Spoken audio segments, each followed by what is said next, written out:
14 केंद्र राज्य संबंध, सेंटर स्टेट रिलेशंस। भारत का संविधान अपने स्वरूप में संघीय है तथा समस्त शक्तियां विधायी, कार्यपालक और वित्तीय केंद्र एवं राज्यों के मध्य विभाजित हैं। यद्यपि न्यायिक शक्तियों का बंटवारा नहीं है, संविधान में एकल न्यायिक व्यवस्था की स्थापना की गई है जो केंद्रीय कानूनों की तरह ही राज्य कानूनों को लागू करती है। यद्यपि केंद्र एवं राज्य अपने अपने क्षेत्रों में प्रमुख हैं, तथापि संघीय तंत्र के प्रभावी कार्यान्वयन को सुनिश्चित करने के लिए इनके मध्य अधिकतम सहभागिता एवं सहकारिता आवश्यक है। इस तरह संविधान ने केंद्र राज्य संबंधों को लेकर विभिन्न मुद्दों पर व्यवस्थाएं स्थापित की हैं। केंद्र एवं राज्यों के संबंधों का अध्ययन 3 दृष्टिकोण से किया जा सकता है: विधायी संबंध, प्रशासनिक संबंध एवं वित्तीय संबंध। विधायी संबंध संविधान के भाग 11 में अनुच्छेद 245 से 255 तक केंद्र राज्य विधायी संबंधों की चर्चा की गई है। इसके अतिरिक्त कुछ अन्य अनुच्छेद भी इस विषय से संबंधित हैं। किसी अन्य संघीय संविधान की तरह भारतीय संविधान भी केंद्र एवं राज्यों के बीच उनके क्षेत्र के हिसाब से विधायी शक्तियों का बंटवारा करता है। इसके अतिरिक्त संविधान 5 असाधारण परिस्थितियों के अंतर्गत राज्य क्षेत्र में संसदीय विधान सहित कुछ मामलों में राज्य विधानमंडल पर केंद्र के नियंत्रण की व्यवस्था करता है। इस तरह केंद्र राज्य विधायी संबंधों के मामले में 4 स्थितियां हैं: केंद्र और राज्य विधान के सीमांत क्षेत्र, विधायी विषयों का बंटवारा, राज्य क्षेत्र में संसदीय विधान और राज्य विधान पर केंद्र का नियंत्रण। 1. केंद्र और राज्य विधान का क्षेत्रीय विस्तार।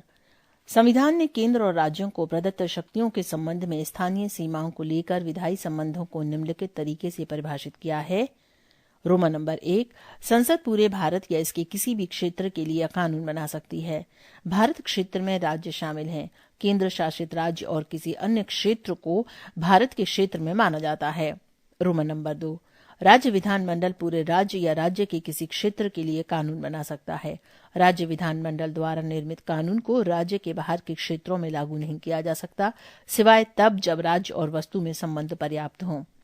रोमन नंबर 3, केवल संसद अकेले अतिरिक्त क्षेत्रीय विधान बना सकती है। इस तरह संसद का कानून भारतीय नागरिक एवं उनकी विश्व में कहीं भी संपत्ति पर लागू होता है। यद्यपि संविधान ने क्षेत्रीय न्याय क्षेत्र के मामले पर संसद पर कुछ प्रतिबंध भी लगाए हैं। दूसरे शब्दों में संसद के कानून निम्नलिखित क्षेत्रों में लागू नहीं होंगे: 1. राष्ट्रपति 5 केंद्र शासित क्षेत्रों में शांति, उन्नति एवं अच्छी सरकार के लिए नियम बना सकते हैं। ये हैं अंडमान एवं निकोबार द्वीप समूह, लक्षद्वीप, दादरा एवं नागर हवेली, दमन व दीव और लद्दाख। इस प्रकार बनाया गया विनिमय संसद के किसी अधिनियम के समान ही प्रयोज्य और प्रभावी होगा। इन संघ शासित प्रदेशों के संबंध में इसे संसद के किसी अधिनियम को निरसित या संशोधित करने का भी अधिकार है। 2. राज्यपाल को इस बात की शक्ति प्राप्त है कि वो संसद के किसी विधेयक को सूचीबद्ध क्षेत्र में लागू न करे या उसमें कुछ विशेष संशोधन कर लागू करे। 3. असम का राज्यपाल संसद के किसी विधेयक को जनजातीय क्षेत्र या स्वायत्त जिलों में प्रयोज्य न कर या कुछ विशिष्ट परिवर्तनों के साथ लागू कर सकता है। राष्ट्रपति को भी इस तरह की शक्ति जनजातीय क्षेत्रों या स्वायत्त जिलों मेघालय, त्रिपुरा एवं मिजोरम के लिए प्राप्त है। पृष्ठ संख्या 14.2। 2. विधायी विषयों का बंटवारा। संविधान में 7वीं अनुसूची में केंद्र एवं राज्य के बीच विधायी विषयों के संबंध में त्रिस्तरीय व्यवस्था की है। सूची 1 संघ सूची, सूची 2 राज्य सूची और सूची 3 समवर्ती सूची। रोमन नंबर 1, संघ सूची से संबंधित किसी भी मसले पर कानून बनाने की संसद को विशिष्ट शक्ति प्राप्त है। इस सूची में इस समय 98 विषय हैं, मूलतः 97। टिप्पणी 1।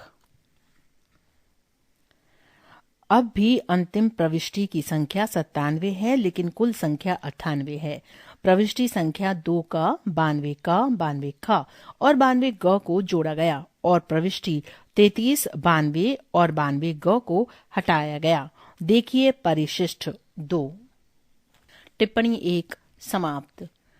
जैसे रक्षा, बैंकिंग, विदेश मामले, मुद्रा, आणविक ऊर्जा, बीमा, संचार, केंद्र राज्य व्यापार एवं वाणिज्य, जनगणना, लेखा परीक्षा आदि। रोमन नंबर 2, राज्य विधानमंडल को सामान्य परिस्थितियों में राज्य सूची में शामिल विषयों पर कानून बनाने की शक्ति प्राप्त है। इस समय इसमें 59 विषय, मूलतः 66 विषय हैं। टिप्पणी 2। अब भी अंतिम प्रविष्टि संख्या 66 है, लेकिन कुल प्रविष्टि 59 है। प्रविष्टि संख्या 11 है। 19, 20, 29, 36, 52 और 55 को हटाया गया। देखें परिशिष्ट 2। टिप्पणी 2 समाप्त। जैसे सार्वजनिक व्यवस्था, पुलिस, जन स्वास्थ्य एवं सफाई, कृषि, जेल, स्थानीय शासन, मत्स्य पालन, बाजार आदि। Roman number 3। समवर्ती सूची के संबंध में संसद एवं राज्य विधानमंडल दोनों कानून बना सकते हैं। इस सूची में इस समय 52 विषय, मूलतः 47 हैं। टिप्पणी 3। अब भी अंतिम प्रविष्टि संख्या 47 है, लेकिन इसमें कुल संख्या 52 है। प्रविष्टि 11 है क, 17 क, 17 ख, 20 क और 33 क को जोड़ा गया। देखें परिशिष्ट 2। टिप्पणी समाप्त। जैसे आपराधिक कानून प्रक्रिया, सिविल प्रक्रिया, विवाह एवं तलाक, जनसंख्या नियंत्रण और परिवार नियोजन, बिजली, श्रम कल्याण, आर्थिक एवं सामाजिक योजना, दवा, अखबार, पुस्तक एवं छापा, प्रेस एवं अन्य। 42वें संशोधन अधिनियम 1976 के तहत 5 विषयों को राज्य सूची से समवर्ती सूची में शामिल किया गया है। वे हैं क शिक्षा, ख वन, ग नाप एवं तौल, घ वन्य जीवों एवं पक्षियों का संरक्षण, ड न्याय का प्रशासन, संविधान एवं उच्चतम एवं उच्च न्यायालय के अतिरिक्त सभी न्यायालयों का संगठन। Roman number 4। संसद को यह शक्ति प्राप्त है कि वो भारत के किसी भूभाग के किसी भी विषय पर कानून बना सकती है जो कि किसी राज्य में शामिल नहीं है, भले ही वो विषय राज्य सूची के अंतर्गत सम्मिलित है। इस प्रावधान का संदर्भ संघीय क्षेत्र अथवा अधिगृहित क्षेत्र यदि कोई हो से बनता है। Roman number 5। 101वें संशोधन अधिनियम 2016 ने वस्तु एवं सेवा कर से संबंधित विशेष प्रावधान बनाए। इसी अनुसार संसद तथा राज्य विधायिकाओं को संघ अथवा राज्य द्वारा अधिरोपित वस्तु एवं सेवा कर के विषय पर कानून बनाने का अधिकार है।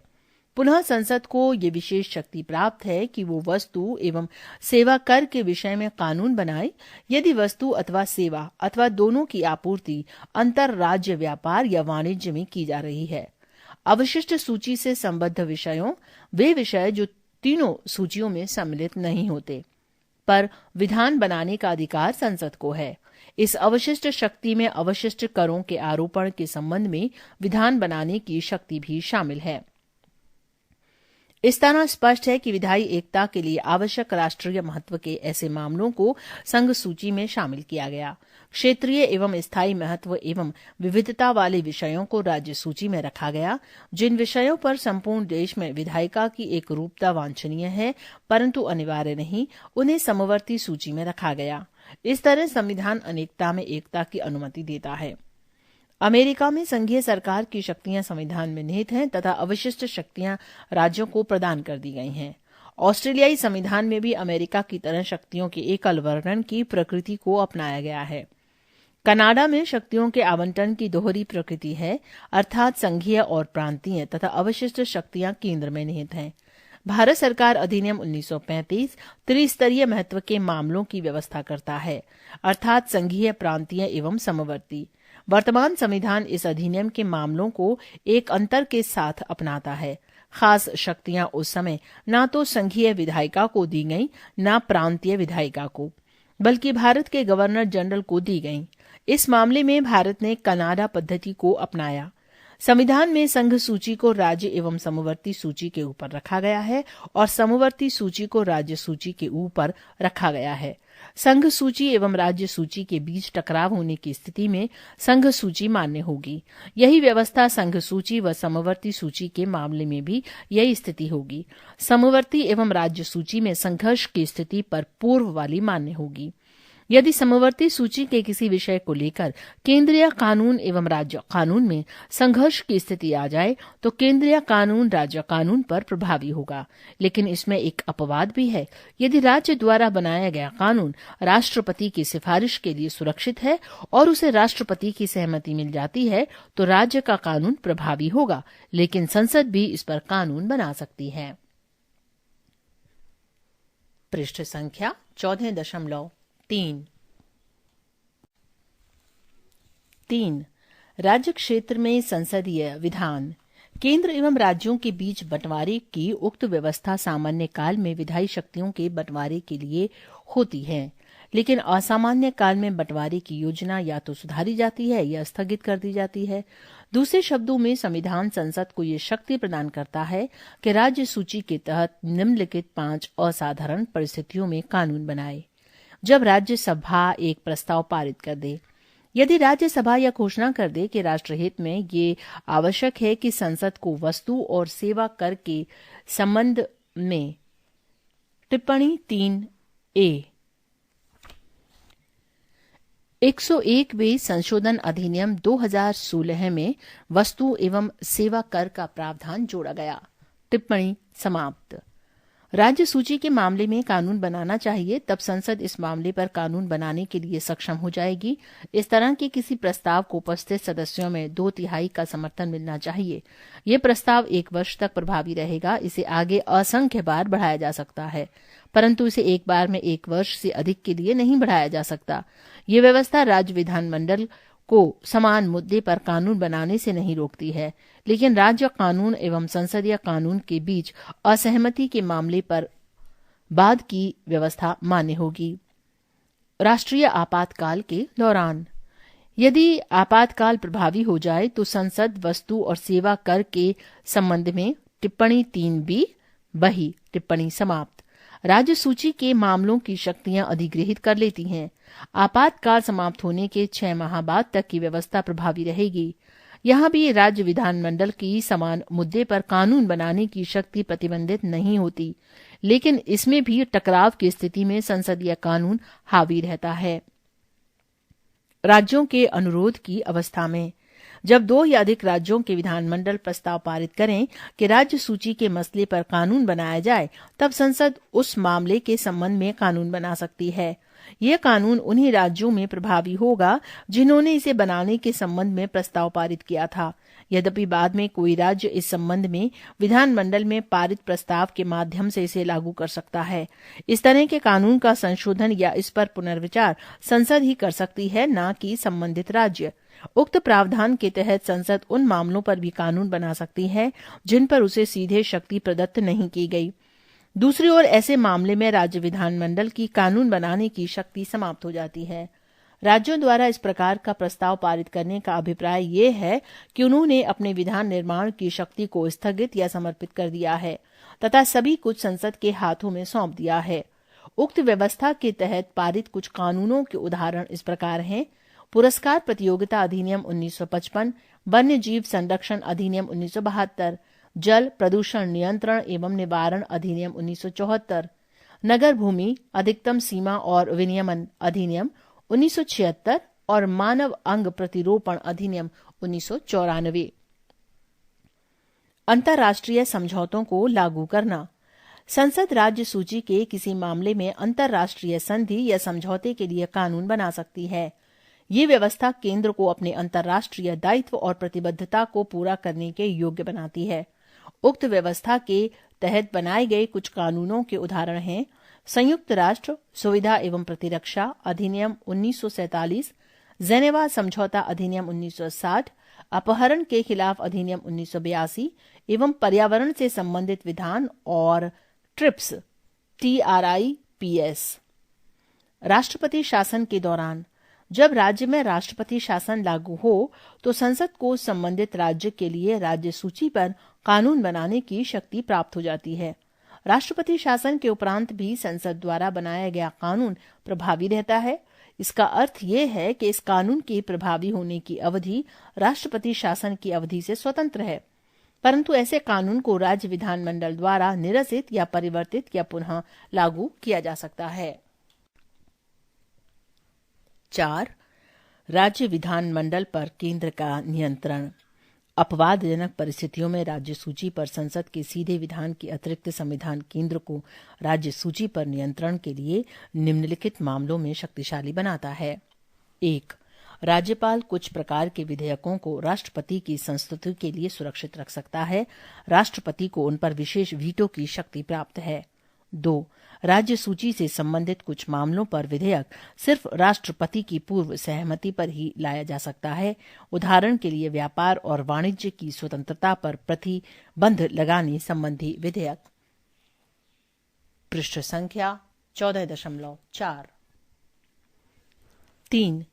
केंद्र राज्य विधानमंडल द्वारा पारित धन या वित्त विधेयक को वित्तीय आपातकाल के दौरान राष्ट्रपति के निर्देशों के अनुसार सुरक्षित रखने का निर्देश दे सकता है। उक्त प्रावधानों से स्पष्ट होता है कि संविधान ने विधायी विषयों पर कानून बनाने के मामले में केंद्र की स्थिति ज्यादा शक्तिशाली रखी है। इस संबंध में सरकारिया आयोग 1983 से 88 ने ये पाया कि संघीय सर्वोच्चता केंद्र एवं राज्यों के कानूनों के मध्य तनाव एवं टकरावों को समाप्त करने एवं सौहार्दपूर्ण संबंध विकसित करने की एक शक्ति है। यदि केंद्र की सर्वोच्चता की इस स्थिति को समाप्त किया गया तो इसके नकारात्मक प्रभावों का अनुमान भी नहीं लगाया जा सकता। हमारी द्वैध राजनीतिक व्यवस्था में हस्तक्षेप, विदित अड़चनें, भ्रांतियां इत्यादि जैसे अनेकानेक कारक हैं जो अंततोगत्वा नागरिकों के हितों को प्रभावित कर सकते हैं। एकीकृत विधायी नीति एवं एकरूपता सामान्य केंद्र राज्य संबंधों के आधारभूत मुद्दे हैं। इससे ही हमारी अनेकता में एकता की पहचान अक्षुण्ण नहीं रह सकती है। इस प्रकार संघीय सर्वोच्चता की ये नीति संघीय व्यवस्था की प्रभावी एवं निर्बाध संचालन हेतु अति आवश्यक है। टिप्पणी 4। केंद्र राज्य संबंधों पर आयोग की रिपोर्ट भाग 1 भारत सरकार 1988 पृष्ठ 28 से 29। टिप्पणी समाप्त। तालिका 14.1 केंद्र राज्य विधायी संबंधों से जुड़े अनुच्छेद एक नजर में। अनुच्छेद 245 विषय वस्तु संसद द्वारा एवं राज्य विधायिकाओं द्वारा बनाए गए कानूनों का विस्तार। अनुच्छेद 246 संसद द्वारा एवं राज्य विधायिकाओं द्वारा बनाए गए कानूनों की विषय वस्तु। अनुच्छेद 246A वस्तु और सेवा कर के संबंध में विशेष प्रावधान। अनुच्छेद 247 कतिपय अतिरिक्त न्यायालयों की स्थापना का संसद का अधिकार। अनुच्छेद 248 विधायन की अवशेष शक्तियां। अनुच्छेद 249 राष्ट्रहित में राज्य सूची से संबंधित किसी मामले में संसद की कानून बनाने की शक्ति। अनुच्छेद 250 राज्य सूची के किसी विषय पर आपातकाल की स्थिति में संसद की कानून बनाने की शक्ति। अनुच्छेद 251 अनुच्छेद 249 एवं 250 के अंतर्गत संसद द्वारा बनाए गए कानूनों एवं राज्य विधायिकाओं द्वारा बनाए गए कानूनों के बीच असंगतता। अनुच्छेद 252 दो या अधिक राज्यों के लिए उनकी सहमति के पश्चात संसद द्वारा कानून बनाने की शक्ति तथा किसी अन्य राज्य द्वारा इस विधायन को अंगीकार करना। अनुच्छेद 253 विषय वस्तु अंतर्राष्ट्रीय समझौतों पर अमल करने के लिए विधायन। अनुच्छेद 254 विषय वस्तु संसद द्वारा बनाए कानूनों तथा राज्य विधायिकाओं द्वारा बनाए गए कानूनों के बीच असंगति। अनुच्छेद 255 अनुशंसाओं तथा पूर्व अनुमोदनों को प्रक्रियागत मामलों के रूप में देखने की जरूरत। प्रशासनिक संबंध। संविधान के भाग 11 में अनुच्छेद 256 से 263 तक केंद्र व राज्य के बीच प्रशासनिक संबंधों की व्याख्या की गई है। इसी मुद्दे पर कई अन्य अनुच्छेद भी हैं। कार्यकारी शक्तियों का बंटवारा। केंद्र व राज्यों के बीच कुछ मामलों को छोड़कर विधायी व कार्यकारी शक्तियों का बंटवारा किया गया है। इस प्रकार केंद्र की कार्यपालक शक्तियां पूरे भारत में विस्तृत हैं। रोमन नंबर 1 उस मामले में जिसमें संसद को विशेष विधायी शक्तियां प्राप्त हैं, अर्थात संघ सूची के विषय। रोमन नंबर 2 किसी संधि या समझौते के तहत अधिकार, प्राधिकरण और न्यायिक क्षेत्र का कार्य। इसी तरह राज्य की कार्यपालक शक्तियां राज्य की सीमाओं तक विस्तृत हैं, अर्थात राज्य सूची के विषय वे विषय जिन पर केंद्र एवं राज्य दोनों को विधान निर्माण की शक्ति प्राप्त है, अर्थात समवर्ती सूची के विषय, उनमें कार्यकारी शक्तियां राज्यों में निहित होती हैं, सिवाय तब जब कोई संवैधानिक उपबंध या संसदीय विधि इसे विशिष्टतः केंद्र को प्रदत्त करे। इस प्रकार समवर्ती विषय संबंधी कोई नियम यद्यपि संसद द्वारा निर्मित किया गया हो, परंतु उसे राज्य द्वारा कार्य निष्पादित किया जाता है, सिवाय तब जब संविधान या संसद अन्यथा निर्देशित करे। टिप्पणी 5। उदाहरण के लिए समवर्ती सूची के विषय से आवश्यक वस्तु अधिनियम को संसद द्वारा इस संबंध में बनाया गया जिसमें कार्यकारी शक्ति को केंद्र में निहित रखा गया। टिप्पणी समाप्त। राज्य एवं केंद्र के दायित्व। संविधान ने राज्यों की कार्यकारी शक्तियों के संबंध में उन पर 2 प्रतिबंध आरोपित किए हैं, जिससे इस संबंध में केंद्र को कार्यकारी शक्तियों के संबंध में असीमित अधिकार प्राप्त होते हैं। इस प्रकार प्रत्येक राज्य की कार्यकारी शक्ति को इस प्रकार उपयोग किया जा सकता है: अ. संसद द्वारा निर्मित किसी विधान का अनुपालन सुनिश्चित करना तथा राज्यों से संबंधित कोई वर्तमान विधान। ब. राज्य में केंद्र की कार्यपालिका शक्ति को बाधित या इसके संबंध में पूर्वाग्रह न रखना। पृष्ठ संख्या 14.5। इनमें से पहला जहां राज्यों पर साधारण दायित्व है, वहीं दूसरा राज्यों पर विशेष कि केंद्र की कार्यपालिका शक्ति को बाधित न करे। दोनों ही मामलों में केंद्र की कार्यकारी शक्तियां इस सीमा तक विस्तृत हैं कि वे अप्रत्यक्ष रूप से राज्यों को ये निर्देश देती हैं कि केंद्र का कानून उनके कानून से ज्यादा मान्य होगा। केंद्र के निर्देश प्रकृति में बाध्यकारी से हैं। इस प्रकार अनुच्छेद 365 कहता है कि यदि कोई राज्य केंद्र द्वारा दिए गए निर्देश का पालन करने में या प्रभावी बनाने में असफल रहता है, तो ऐसी दशा में राष्ट्रपति इस आधार पर इस मामले को अपने हाथ में ले सकते हैं कि अमुक राज्य ने संविधान की मंशा या दिशा निर्देशों के अनुसार कार्य नहीं किया है। इसका अभिप्राय है कि ऐसी दशा में अनुच्छेद 365 के अंतर्गत राज्य पर राष्ट्रपति शासन लगाया जा सकता है। राज्यों को केंद्र के निर्देश। इन 2 मामलों के अतिरिक्त केंद्र को यह अधिकार है कि वो राज्य को निम्नलिखित मामलों पर अपनी कार्यकारी शक्तियों के प्रयोग के लिए निर्देश दे सकता है: 1. संचार के साधनों को बनाए व उनका रखरखाव करे। 2. राज्य में रेलवे संपत्ति की रक्षा करे। 3. प्राथमिक शिक्षा के स्तर पर राज्य से संबंधित भाषाई अल्पसंख्यक समूह के बच्चों के लिए मातृभाषा सीखने की व्यवस्था करे। 4. राज्य में अनुसूचित जनजातियों के कल्याण के लिए विशेष योजनाएं बनाए और उनका क्रियान्वयन करे। इन मामलों में अनुच्छेद 365 के अंतर्गत केंद्र के निर्देश भी राज्यों पर लागू होते हैं। कार्यों का पारस्परिक प्रतिनिधित्व। केंद्र और राज्यों के मध्य विधायी शक्तियों का विभाजन कठोर है। इस तरह केंद्र अपनी विधायी शक्ति राज्य को नहीं दे सकता, जबकि कोई इकलौता राज्य सूची पर संसद से कानून बनाने को नहीं कह सकता। कार्यपालिका शक्तियों का बंटवारा सामान्यतः विधायी शक्तियों के बंटवारे का ही अनुसरण करता है, परंतु कार्यपालिका क्षेत्र में ऐसा कठोर बंटवारा टकराव को जन्म दे सकता है। संविधान ने कठोरता एवं विविधता को हटाने के लिए एक कार्यकारी अंतर सरकारी प्रतिनिधि मंडल बनाया। इसी तरह राष्ट्रपति राज्य सरकार की सहमति पर केंद्र के किसी कार्यकारी कार्य को उसे सौंप सकता है। इसी तरह एक राज्य का राज्यपाल केंद्र की सहमति पर उसके कार्य को राज्य में कराता है। आपसी समझौते का ये मामला सशर्त या बिना शर्त हो सकता है। टिप्पणी 6. इस उपबंध राज्य की केंद्र को शक्तियां सौंपने की शक्ति को 7वें संविधान संशोधन अधिनियम 1956 द्वारा जोड़ा गया।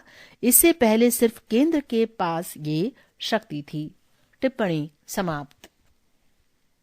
संविधान केंद्र कार्यकारी कार्यों को राज्य द्वारा निष्पादित करने के संबंध में ये प्रावधान करता है कि केंद्र राज्यों की बिना सहमति के परिस्थितिवश ऐसा कर सकते हैं, किंतु ऐसी स्थिति में ये कार्य संसद द्वारा किया जाएगा, न कि राष्ट्रपति द्वारा।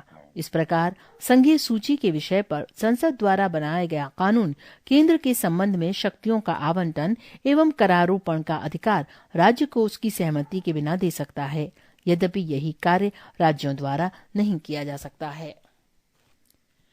उक्त व्याख्या से स्पष्ट है कि केंद्र एवं राज्यों के मध्य पारस्परिक सहयोग या तो आपसी सहमति या विधान के द्वारा स्थापित किया जा सकता है।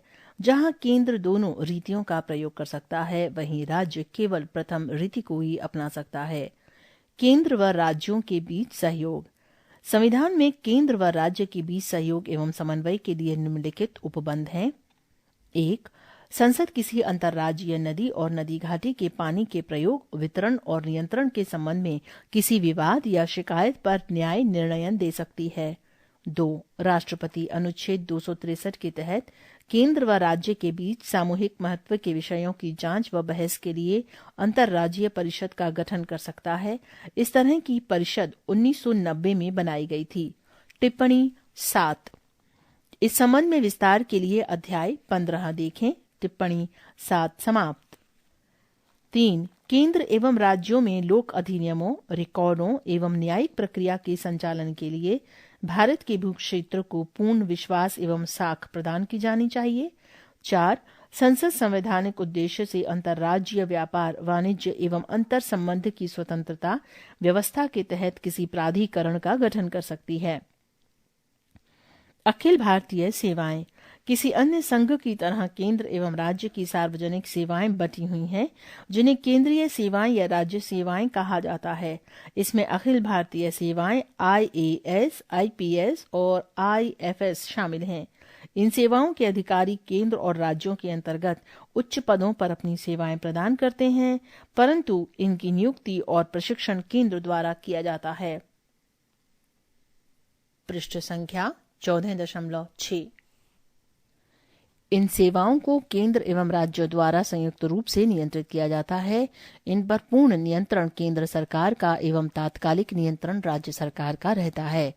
इन्हें 1947 में भारतीय सिविल सेवा ICS के स्थान पर IAS और भारतीय पुलिस IP के स्थान पर IPS नाम दिया गया, जिसे संविधान में अखिल भारतीय सेवाओं के रूप में मान्यता दी गई।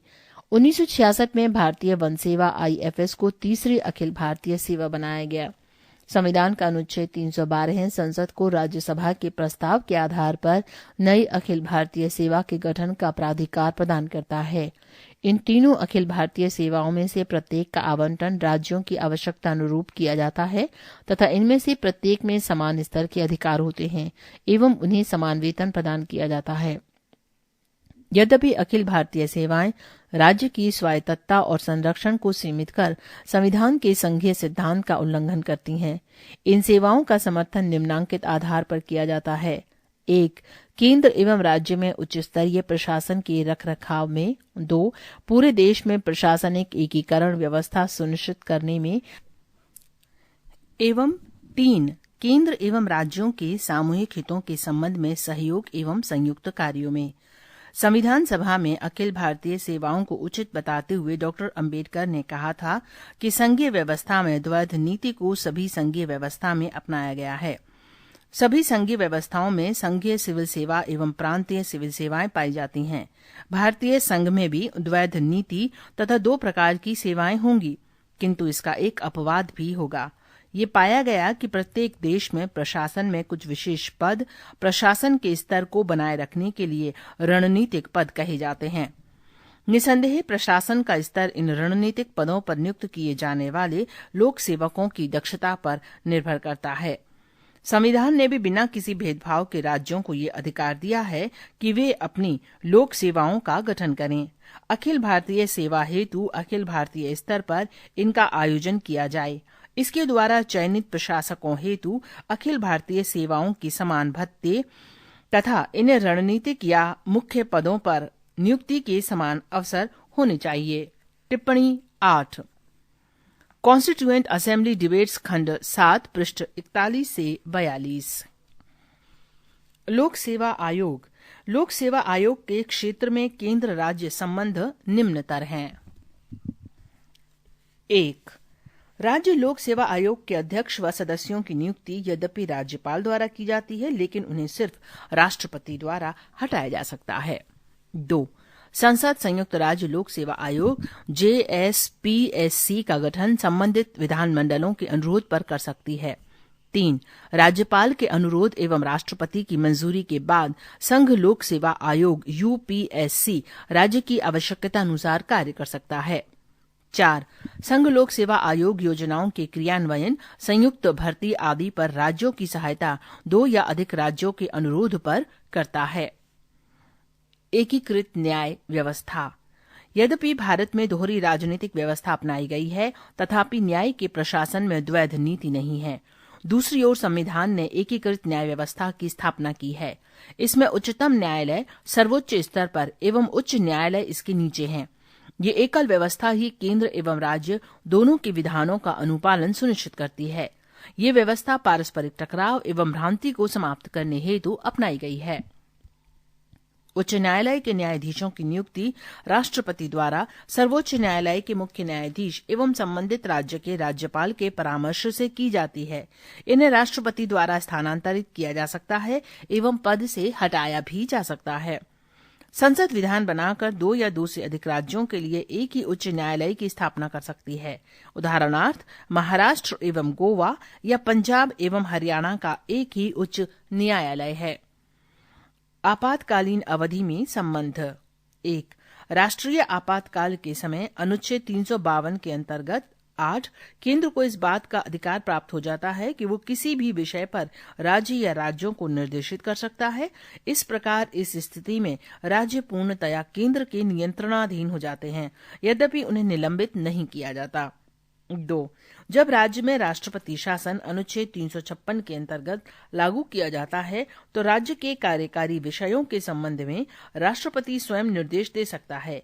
इस स्थिति में राज्य या राज्यपाल या अन्य कार्यकारी प्राधिकारी की समस्त शक्तियां राष्ट्रपति ग्रहण कर सकता है। 3. वित्तीय आपातकाल की स्थिति में अनुच्छेद 360 के अंतर्गत केंद्र वित्तीय परिसंपत्तियों के अधिग्रहण हेतु राज्यों को निर्देशित कर सकता है तथा राज्य में कार्यरत सरकारी कर्मचारियों के वेतन में कटौती करने का आदेश दे सकते हैं। पृष्ठ संख्या 14.7। अन्य उपबंध। संविधान राज्य के प्रशासन पर केंद्र के नियंत्रण को लेकर निम्नलिखित अन्य उपबंध करता है। 1. अनुच्छेद 355 केंद्र पर 2 कर्तव्यों को लागू करता है। अ. बाह्य आक्रमण एवं आंतरिक अशांति से प्रत्येक राज्य की संरक्षा करे और ब. ये सुनिश्चित करना कि प्रत्येक राज्य की सरकार संविधान की व्यवस्थाओं के अनुरूप कार्य कर रही है या नहीं। 2. राज्यों के राज्यपालों को राष्ट्रपति द्वारा नियुक्त किया जाता है। उसका कार्यकाल राष्ट्रपति की दया पर निर्भर करता है। राज्य का संवैधानिक अध्यक्ष होने के अतिरिक्त राज्यपाल केंद्र के एजेंट के रूप में कार्य करता है। वो राज्य के प्रशासनिक मामलों की रिपोर्ट समय समय पर केंद्र को देता है। 3. राज्य निर्वाचन आयुक्त की नियुक्ति यद्यपि राज्यपाल द्वारा की जाती है, लेकिन उसे राष्ट्रपति द्वारा ही हटाया जा सकता है। संवैधानेतर युक्तियां। उपरोक्त वर्णित संवैधानिक युक्तियों के अतिरिक्त केंद्र एवं राज्यों के मध्य सहयोग एवं समन्वयन हेतु कई अन्य संवैधानेतर युक्तियां भी हैं। इनमें बड़ी संख्या में परामर्शदात्री निकाय एवं केंद्र के स्तर पर आयोजित सम्मेलन आदि शामिल हैं। अब नीति आयोग गैर संवैधानिक परामर्शदात्री निकायों में शामिल हैं। नीति आयोग। टिप्पणी 9। कॉन्स्टिट्यूएंट असेंबली डिबेट्स खंड 7 पृष्ठ 41 से 42। टिप्पणी समाप्त। कोष्ठक में जिसने योजना आयोग का स्थान लिया, कोष्ठक बंद। राष्ट्रीय एकता परिषद। टिप्पणी 10। विस्तार के लिए अध्याय 78 देखें। टिप्पणी समाप्त। केंद्रीय स्वास्थ्य परिषद और परिवार कल्याण, केंद्रीय स्थानीय शासन परिषद, क्षेत्रीय परिषदें। टिप्पणी 11। विस्तार के लिए अध्याय 15 देखें। टिप्पणी समाप्त। उत्तर पूर्व परिषद, केंद्रीय भारतीय चिकित्सा परिषद, केंद्रीय होम्योपैथिक परिषद, परिवहन विकास परिषद, विश्वविद्यालय अनुदान आयोग इत्यादि। केंद्र राज्य संबंधों के विकास हेतु या तो वार्षिक या आवश्यकता अनुसार विभिन्न विषयों पर विचार विमर्श किया जाता है। ये विषय इस प्रकार हैं। 1. राज्यपालों का सम्मेलन, इसकी अध्यक्षता राष्ट्रपति करता है। 2. मुख्यमंत्रियों का सम्मेलन, इसकी अध्यक्षता प्रधानमंत्री करता है। 3. मुख्य सचिवों का सम्मेलन, इसकी अध्यक्षता कैबिनेट सचिव करता है। 4. पुलिस महानिदेशकों का सम्मेलन। 5. मुख्य न्यायाधीशों का सम्मेलन, इसकी अध्यक्षता उच्चतम न्यायालय का मुख्य न्यायाधीश करता है। 6. कुलपतियों का सम्मेलन। 7. गृह मंत्रियों का सम्मेलन। इसकी अध्यक्षता केंद्रीय गृह मंत्री करता है एवं 8 विधि मंत्रियों का सम्मेलन इसकी अध्यक्षता केंद्रीय विधि मंत्री करता है। तालिका 14.2 केंद्र राज्य प्रशासनिक संबंधों से संबंधित अनुच्छेद। अनुच्छेद 256 विषय वस्तु राज्यों तथा संघ की जिम्मेदारियां। अनुच्छेद 257 विषय वस्तु कतिपय मामलों में संघ का राज्यों के ऊपर नियंत्रण। 257A राज्यों के सहायतार्थ संघ के सशस्त्र बलों अथवा अन्य बलों की तैनाती निरस्त। 258 कतिपय मामलों में राज्यों को शक्ति प्रदान करने की संघ की शक्ति। 258A राज्यों की संघ को कार्य सौंपने की शक्ति। 259 प्रथम अनुसूची के भाग बी में राज्यों में सशस्त्र बल निरस्त। 260 भारत के बाहर के भूभागों के संबंध में संघ का अधिकार क्षेत्र। 261 सार्वजनिक क्रियाकलाप अभिलेख तथा न्यायिक प्रक्रियाएं। 262 अंतर्राज्यीय नदियों अथवा नदी घाटियों के पानी से संबंधित विवादों के संबंध में न्याय निर्णय। 263 अंतर्राज्य संबंधों से संबंधित प्रावधान। वित्तीय संबंध। संविधान के भाग 12 में अनुच्छेद 268 से 293 तक केंद्र राज्य वित्तीय संबंधों की चर्चा की गई है। इसके अलावा इसी विषय पर कई अन्य उपबंध भी हैं। इन्हें हम निम्नलिखित शीर्षकों से समझ सकते हैं। कराधान शक्तियों का आवंटन। संविधान ने केंद्र व राज्यों के बीच निम्नलिखित तरीके से कर शक्तियों का आवंटन किया। संसद के पास संघ सूची जिनकी संख्या 13 है, टिप्पणी 12 है, प्रविष्टि संख्या 82, 83, 84, 85, 86, 87, 88, 89, 90, 91, 92 क, 92 ख और 96 देखें परिशिष्ट 2, टिप्पणी 12 है। समाप्त। के बारे में कर निर्धारण का विशेष अधिकार है। राज्य विधानमंडल के पास राज्य सूची जिनकी संख्या 18 है पर कर निर्धारण का विशेष अधिकार है। टिप्पणी 13 है। प्रविष्टि संख्या 45, 46, 47, 48, 49, 50, 51, 53, 54, 56, 57, 58, 59, 60, 61, 62, 63 और 66 देखें परिशिष्ट 2। टिप्पणी समाप्त। पृष्ठ संख्या 14.8। समवर्ती सूची में कोई कर प्रविष्टियां नहीं है। दूसरे शब्दों में कर विधायन के संबंध में समवर्ती क्षेत्राधिकार उपलब्ध नहीं है। लेकिन 101वें संशोधन अधिनियम 2016 ने वस्तु एवं सेवा कर के संबंध में एक विशेष प्रावधान बनाकर एक अपवाद प्रस्तुत किया है।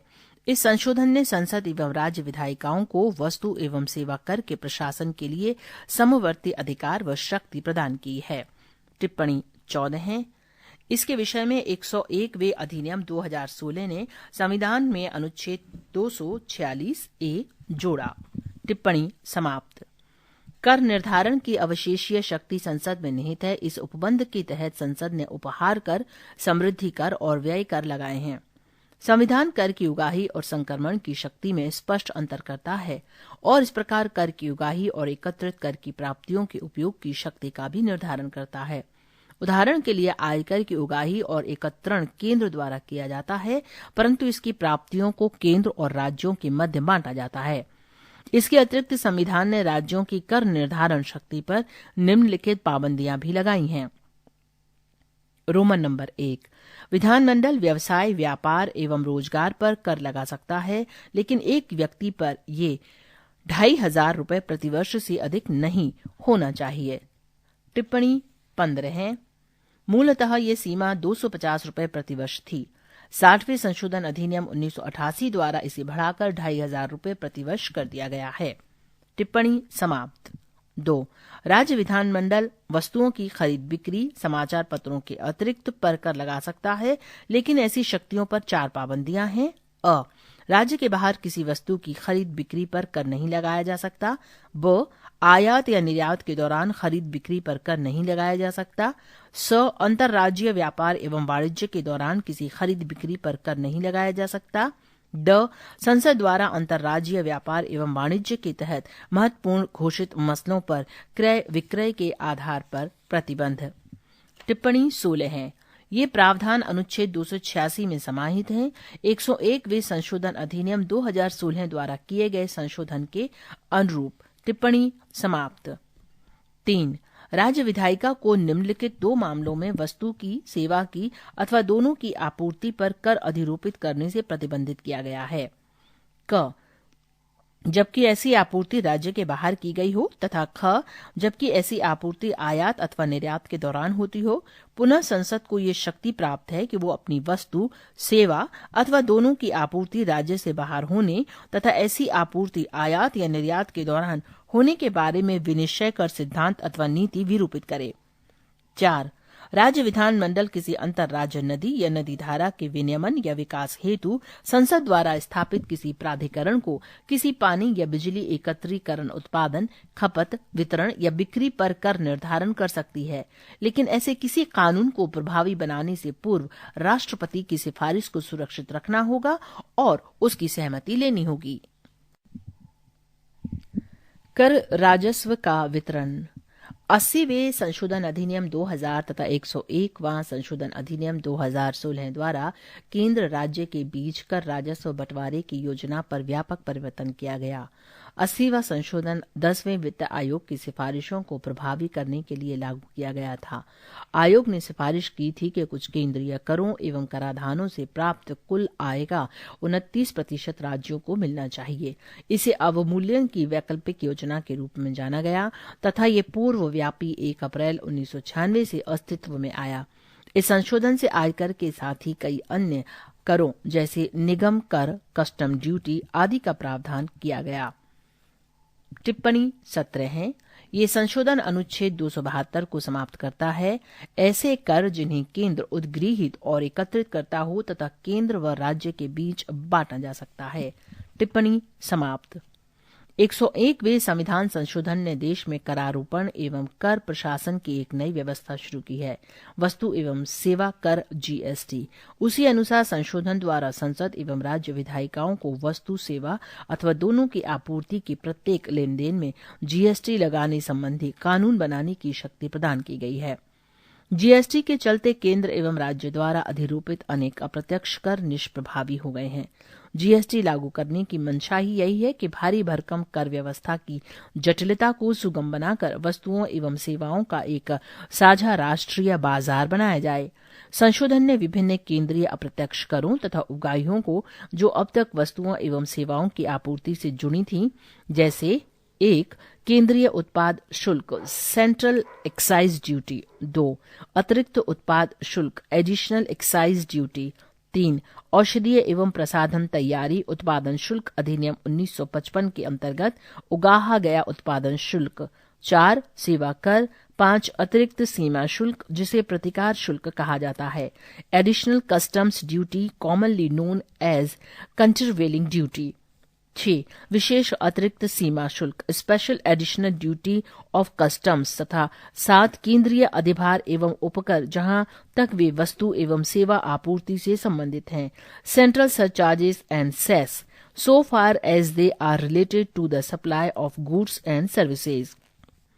उसी प्रकार संशोधन द्वारा अन्य अनेक करों या शुल्कों को भी एकमेव कर दिया, जैसे रोमन नंबर 1 राज्य मूल्य वर्धित कर स्टेट वैल्यू एडेड टैक्स या बिक्री कर सेल्स टैक्स। 2. मनोरंजन कर स्थानीय निकाय द्वारा उगाए गए कर के अतिरिक्त।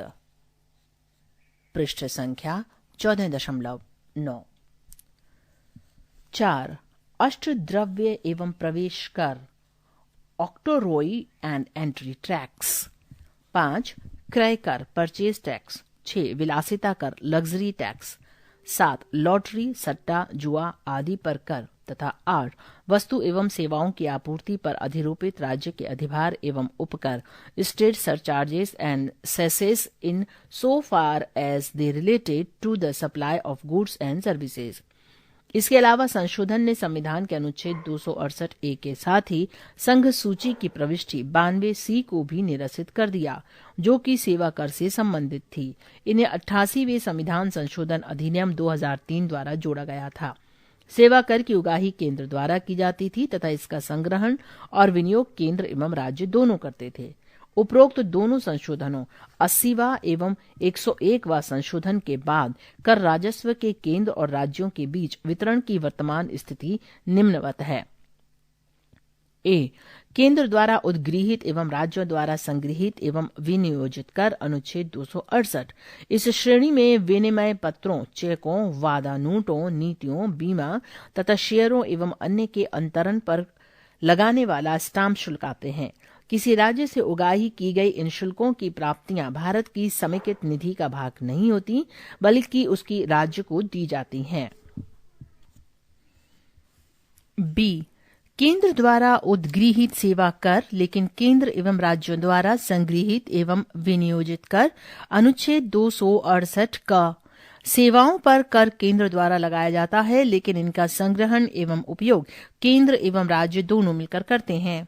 इनके संग्रहण एवं उपभोग संबंधी नियमों का निर्धारण संसद द्वारा किया जाता है।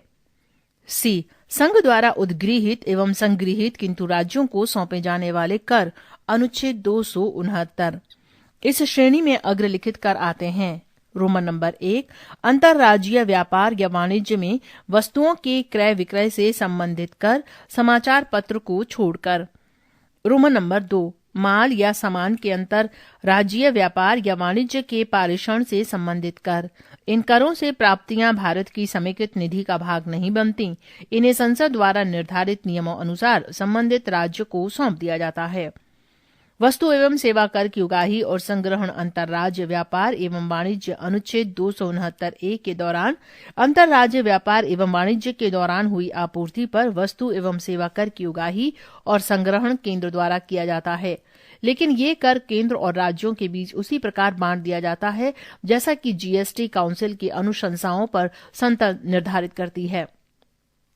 पुनः संसद आपूर्ति का स्थान निर्धारित करने के लिए नीति और सिद्धांत निरूपित करने तथा ये निश्चित करने के लिए अधिकृत है कि अंतर्राज्य व्यापार वाणिज्य में वस्तु अथवा सेवा अथवा दोनों की आपूर्ति कब होगी। डी, संघ द्वारा उद्गृहित एवं संग्रहित किए जाने वाले तथा केंद्र एवं राज्यों के बीच बंटने वाले कर बंटवारे की उक्त व्यवस्था अनुच्छेद 270। इस श्रेणी में संघ सूची में उल्लिखित सभी कर और शुल्क आते हैं। रोमन नंबर 1, संविधान के अनुच्छेद 268, 269 एवं 269 क में उल्लिखित कर ऊपर उल्लिखित। रोमन नंबर 2, संविधान के अनुच्छेद 271 में उल्लिखित कर नीचे उल्लिखित पर अधिभार। रोमन नंबर 3, किसी विशिष्ट प्रयोजन के लिए लगाया गया कोई सेस। इन करों और शुल्कों की कुल प्राप्तियों के वितरण की प्रक्रिया राष्ट्रपति द्वारा वित्त आयोग की सिफारिश पर अनुशंसित की जाती है। ई, कुछ शुल्कों और करों पर संघ के प्रयोजनों के लिए अधिभार अनुच्छेद 271। संसद किसी भी समय उपरोक्त वर्णित द्वितीय एवं तृतीय श्रेणी के करों पर अपनी आवश्यकता पूर्ति के लिए अनुच्छेद 269 एवं 270 में उल्लिखित अविभार लगा सकता है। ये सीधे केंद्र को प्राप्त होते हैं। दूसरे शब्दों में राज्यों को इनका कोई हिस्सा प्राप्त नहीं होता है। तथापि वस्तु एवं सेवा कर जीएसटी इस अधिभार से मुक्त है। दूसरे शब्दों में ये अधिभार जीएसटी पर अधिरोपित नहीं किया जा सकता। एफ, राज्यों द्वारा उद्गृहित, संग्रहित एवं उपभोग किए जाने वाले कर। ये पूर्णतया राज्यों के कर हैं। इनका उल्लेख राज्य सूची में किया गया है तथा इनकी संख्या 18 है। ये इस प्रकार हैं। टिप्पणी 18 है।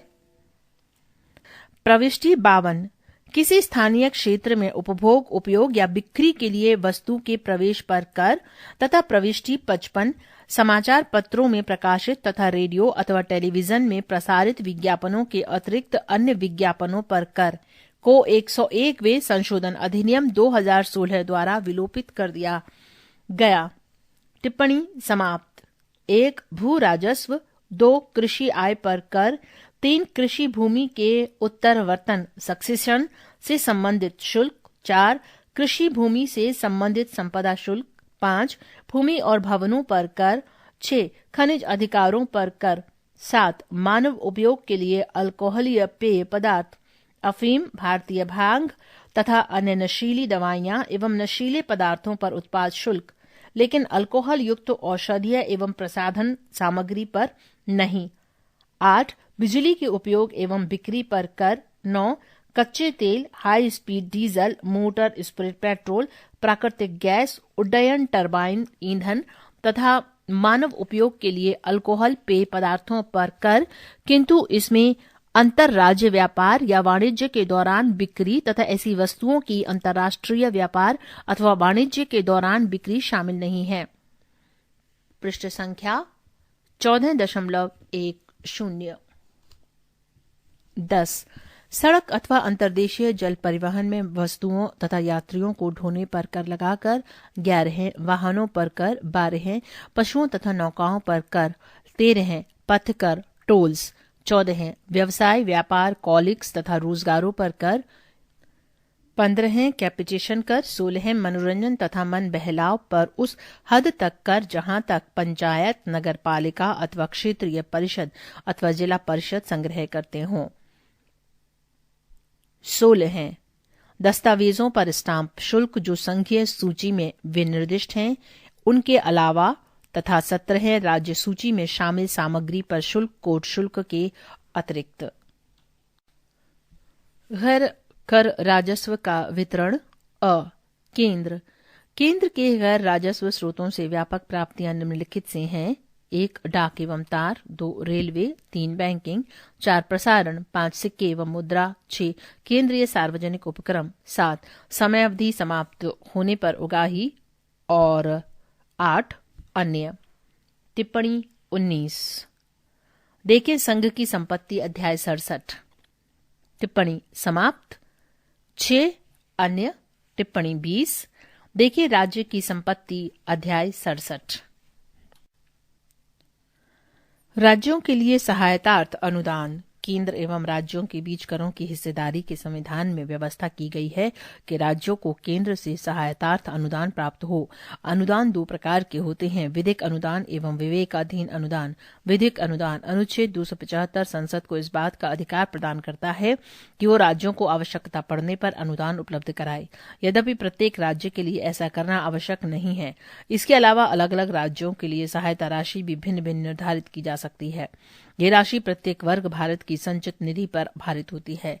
इस सामान्य प्रावधान के अतिरिक्त संविधान राज्यों में जनजातियों के उत्थान एवं कल्याण तथा अनुसूचित जनजाति बाहुल्य राज्यों में प्रशासनिक विकास के लिए भी राज्यों को विशेष सहायता प्रदान करने की शक्ति संसद को देता है। ऐसे राज्यों में असम भी सम्मिलित है। अनुच्छेद 275 के अंतर्गत वर्णित ये अनुदान सामान्य एवं विशेष वित्त आयोग की अनुशंसा पर दी जाती है। विवेकाधीन अनुदान अनुच्छेद 282 संघ एवं राज्य दोनों को इस बात का अधिकार देता है कि किसी लोक प्रयोजन के लिए वे अनुदान आवंटित कर सकते हैं। इस प्रावधान के अंतर्गत केंद्र राज्यों को अनुदान प्रदान कर सकते हैं। इन अनुदानों को विवेकाधीन अनुदान के नाम से जाना जाता है। इसका कारण ये है कि इसके लिए केंद्र बाध्य नहीं है तथा ये पूर्णतया उसके स्वविवेक पर निर्भर करता है। इन अनुदानों के 2 उद्देश्य होते हैं, योजनागत लक्ष्यों की प्राप्ति के निमित्त राज्यों को वित्तीय सहायता उपलब्ध कराना तथा राष्ट्रीय योजना के लिए राज्यों को प्रभावित करना। टिप्पणी 21। MP Jain Indian constitutional law Wadhwa चतुर्थ संस्करण पृष्ठ 342 से 43। टिप्पणी समाप्त। अन्य अनुदान संविधान एक अन्य तरह के अनुदान की भी व्यवस्था करता है, किंतु ये अल्प अवधि के लिए होता है। इस प्रकार जूट एवं जूट उत्पादों कोष्ठक में असम, बिहार, ओडिशा एवं पश्चिम बंगाल के लिए कोष्ठक बंद के निर्यात शुल्क की जगह अनुदान का प्रावधान किया गया था। ये अनुदान संविधान प्रारंभ होने से 10 वर्ष की अवधि के लिए किए गए थे। ये अनुदान भारत की संचित निधि पर भारित थे तथा वित्त आयोग की अनुशंसा पर राज्यों को उपलब्ध कराए गए थे। वस्तु एवं सेवा कर परिषद वस्तु एवं सेवा कर GST के सक्षम और कुशल प्रशासन के लिए केंद्र और राज्यों के बीच सहयोग और समन्वय जरूरी है। इस आपसी सहयोग और परामर्श को संभव बनाने के लिए 101वें संशोधन अधिनियम 2016 ने वस्तु एवं सेवा कर परिषद GST काउंसिल की स्थापना का प्रावधान किया है। अनुच्छेद 279A राष्ट्रपति को एक आदेश। टिप्पणी 22। अनुच्छेद 279A(1) कहता है कि राष्ट्रपति संविधान 101वां संशोधन अधिनियम 2016 लागू होने के 60 दिनों के अंदर एक परिषद वस्तु एवं सेवा कर परिषद GST काउंसिल का गठन करेंगे। टिप्पणी 22 समाप्त। द्वारा जीएसटी काउंसिल गठित करने के लिए अधिकृत करता है। ये केंद्र और राज्यों का एक संयुक्त फोरम है। इससे अपेक्षा की जाती है कि ये निम्नलिखित मामलों में केंद्र और राज्यों को अनुशंसा करेगा। क, केंद्र राज्यों तथा स्थानीय निकायों द्वारा वसूले गए कर, उपकर एवं अधिभार जिनका जीएसटी में विलय हो जाता है। ख, वे वस्तुएं और सेवाएं जिन पर जीएसटी लगेगा या जो जीएसटी से मुक्त होंगी। ग, आदर्श जीएसटी कानून, वसूली के सिद्धांत, अंतर्राज्य वाणिज्य व्यापार में आपूर्तियों पर उगाहे गए जीएसटी के बंटवारे और वो नीति जिसके आधार पर आपूर्ति के स्थान का प्रशासन होता है। घ, कारोबार की शुरुआती सीमा जिसके नीचे जीएसटी से छूट मिल जाती है। च, जीएसटी बैंड के साथ न्यूनतम नियत दरें। छ, किसी प्राकृतिक प्रकोप या आपदा के दौरान अतिरिक्त संसाधन जुटाने के लिए एक समय विशेष के लिए दर या दरें। पृष्ठ संख्या 14.11। वित्त आयोग। अनुच्छेद 280 अर्ध न्यायिक निकाय के रूप में वित्त आयोग की व्यवस्था करता है। इसका गठन हर 5 वर्ष में राष्ट्रपति द्वारा स्थापित किया जाता है। ये निम्नलिखित मामलों पर राष्ट्रपति को सिफारिश करता है। केंद्र एवं राज्यों के बीच कराधान व्यवस्था का निर्धारण और ऐसी प्राप्तियों का राज्यों के बीच हिस्सेदारी का निर्धारण। वे सिद्धांत जिनके तहत राज्य केंद्र भारत की संचित निधि से आर्थिक अनुदान लेकर कार्य करता है। राज्य वित्त आयोग की संस्तुति के आधार पर राज्य पंचायतों और नगरपालिका के स्रोतों की पूर्ति के लिए राज्य की संचित निधि को बढ़ाने के लिए किए जाने वाले उपाय। टिप्पणी 23। ये कार्य 73वें एवं 74वें संशोधन अधिनियम 1992 द्वारा जोड़ा गया, जिससे क्रमशः पंचायत एवं नगरपालिकाओं को संवैधानिक दर्जा दिया गया। टिप्पणी समाप्त। राष्ट्रपति द्वारा वित्तीय मामलों के संबंध में सौंपा गया कोई अन्य कार्य। 1960 तक आयोग असम, बिहार, ओडिशा एवं पश्चिम बंगाल के लिए जूट एवं जूट उत्पादों के निर्यात शुल्क के एवज में प्रतिवर्ष प्रदान किए जाने वाले अनुदान के संबंध में सरकार को सुझाव देता था। संविधान वित्त आयोग को देश में वित्तीय संघात्मकता के संतुलन चक्र के रूप में परिकल्पित करता है। यद्यपि गैर संवैधानिक गैर विधायी निकाय योजना आयोग के उद्भव के उपरांत केंद्र राज्य संबंधों के संदर्भ में वित्त आयोग की भूमिका संकुचित हुई है। राज्यों के हितों का संरक्षण। वित्तीय मामलों पर राज्य हितों की रक्षा के लिए संविधान में ये व्यवस्था की गई है कि संसद सिर्फ राष्ट्रपति की सिफारिश पर निम्नलिखित विधेयकों को संसद में प्रस्तुत करे। ऐसा विधेयक जिसमें राज्यों का हित हो और वो किसी कर या शुल्क को अध्यारोपित करे। ऐसा विधेयक जो भारतीय आयकर को लागू करने संबंधी प्रयोजनों हेतु परिभाषित अभिव्यक्ति कृषि आय के अर्थ में परिवर्तन करे। ऐसा विधेयक जो राज्यों में वितरित या वितरण की जाने वाली राशियों के नियम को प्रभावित करे। ऐसा विधेयक जो राज्य के प्रयोजन हेतु किसी विशिष्ट कर या शुल्क पर अधिभार अध्यारोपित करे। कर या शुल्क जिसमें राज्य का हित हो। अभिव्यक्ति का अर्थ है क, कर या शुल्क जिसकी कुल प्राप्तियों का पूर्ण या कोई भाग किसी राज्य को सौंपा जाता है, या ख, शुल्क जहां कुल प्राप्तियों के संदर्भ में फिलहाल इस राशि को भारत की संचित निधि से प्रदान किया जाता है। कुल प्राप्तियां अभिव्यक्ति का अर्थ है संग्रहण की लागत को घटाकर प्राप्त हुई या कर शुल्क प्राप्तियां। किसी क्षेत्र में कर या शुल्क की कुल प्राप्तियों का निर्धारण और प्रमाणन भारत के नियंत्रक और महालेखा परीक्षक द्वारा किया जाता है। केंद्र एवं राज्यों द्वारा ऋण। संविधान केंद्र एवं राज्यों के कर्ज लेने की शक्ति पर निम्नलिखित प्रावधान तय करता है। केंद्र सरकार या तो भारत में या इसके बाहर से भारत की संचित निधि की प्रतिभू या गारंटी देकर ऋण ले सकती है, लेकिन दोनों ही मामलों में सीमा निर्धारण संसद द्वारा किया जाएगा। संसद द्वारा इस संबंध में कोई कानून नहीं बनाया गया है। इसी तरह एक राज्य सरकार भारत में बाहर नहीं राज्य की संचित निधि की प्रतिभू या गारंटी देकर ऋण ले सकता है, लेकिन सीमा निर्धारण राज्य विधानमंडल द्वारा किया जाएगा। केंद्र सरकार किसी राज्य सरकार को ऋण दे सकती है या किसी राज्य द्वारा लेने पर गारंटी दे सकती है। ऋण के ऐसे प्रयोजन हेतु आवश्यक धनराशि भारत की संचित निधि पर भारित होगी। राज्य केंद्र की अनुमति के बिना ऋण नहीं ले सकता यदि केंद्र द्वारा दिए गए ऋण का कोई भाग बकाया हो या जिसके संबंध में केंद्र ने गारंटी दी हो। अंतर सरकारी कर उन्मुक्ति। अन्य संघीय संविधानों के समान भारतीय संविधान में भी पारस्परिक कराधान से उन्मुक्तियों के नियम हैं। इस संबंध में निम्न प्रावधान किए गए हैं। केंद्र की परिसंपत्तियों को राज्य के कर से छूट। केंद्र की सभी परिसंपत्तियों को राज्य या उसके विभिन्न निकायों यथा नगर पालिकाओं, जिला बोर्डों, पंचायतों इत्यादि को सभी प्रकार के करों से छूट प्राप्त होती है। यद्यपि संसद को यह अधिकार है कि वो इस प्रतिबंध को समाप्त कर सकती है। संपत्ति शब्द से अभिप्राय भूमि, भवन, चल संपत्ति, शेयर, जमा इत्यादि उन सभी चीजों से है जिनका कोई मूल्य होता है। संपत्ति में चल एवं अचल दोनों प्रकार की संपत्तियां सम्मिलित हैं। संपत्ति का उपयोग संप्रभु जैसे सशस्त्र सेनाएं या वाणिज्यिक प्रयोजनों के लिए किया जा सकता है।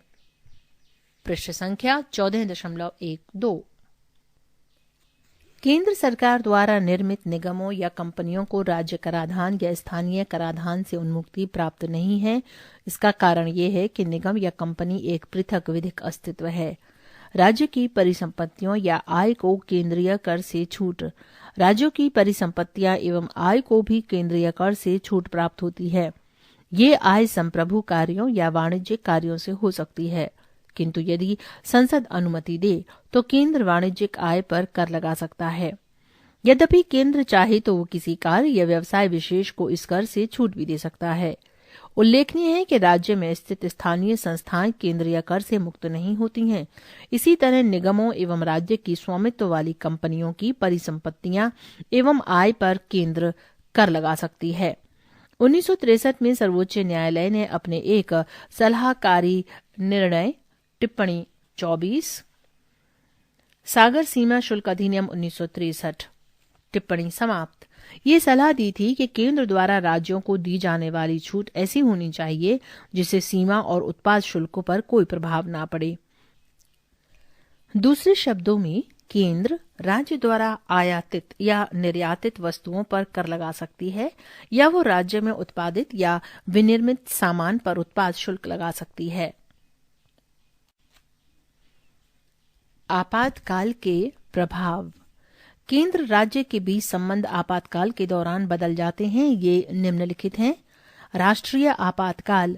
जब राष्ट्रीय आपातकाल लागू हो, अनुच्छेद 352 के अंतर्गत राष्ट्रपति केंद्र व राज्यों के बीच संवैधानिक राजस्व वितरण को परिवर्तित कर सकता है। इसका तात्पर्य है राष्ट्रपति या तो वित्तीय अंतरण को कम कर सकता है या रोक सकता है। ऐसे परिवर्तन जिस वर्ष आपातकाल की घोषणा की गई हो उस वित्तीय वर्ष की समाप्ति तक प्रभावी रहते हैं। वित्तीय आपातकाल। जब वित्तीय आपातकाल अनुच्छेद 360 के अंतर्गत लागू हो, केंद्र राज्यों को निर्देश दे सकता है। 1. वित्तीय औचित्य संबंधी सिद्धांतों का पालन। 2. राज्य की सेवा में लगे सभी वर्गों के लोगों के वेतन एवं भत्ते कम करे।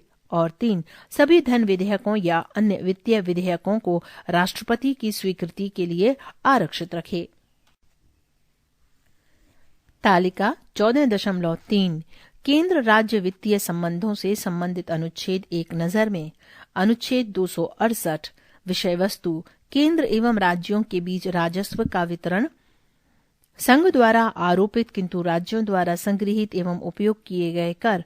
अनुच्छेद 268 ए संघ द्वारा आरोपित तथा राज्यों द्वारा संग्रहित एवं उपयोग किया गया सेवा कर निरस्त।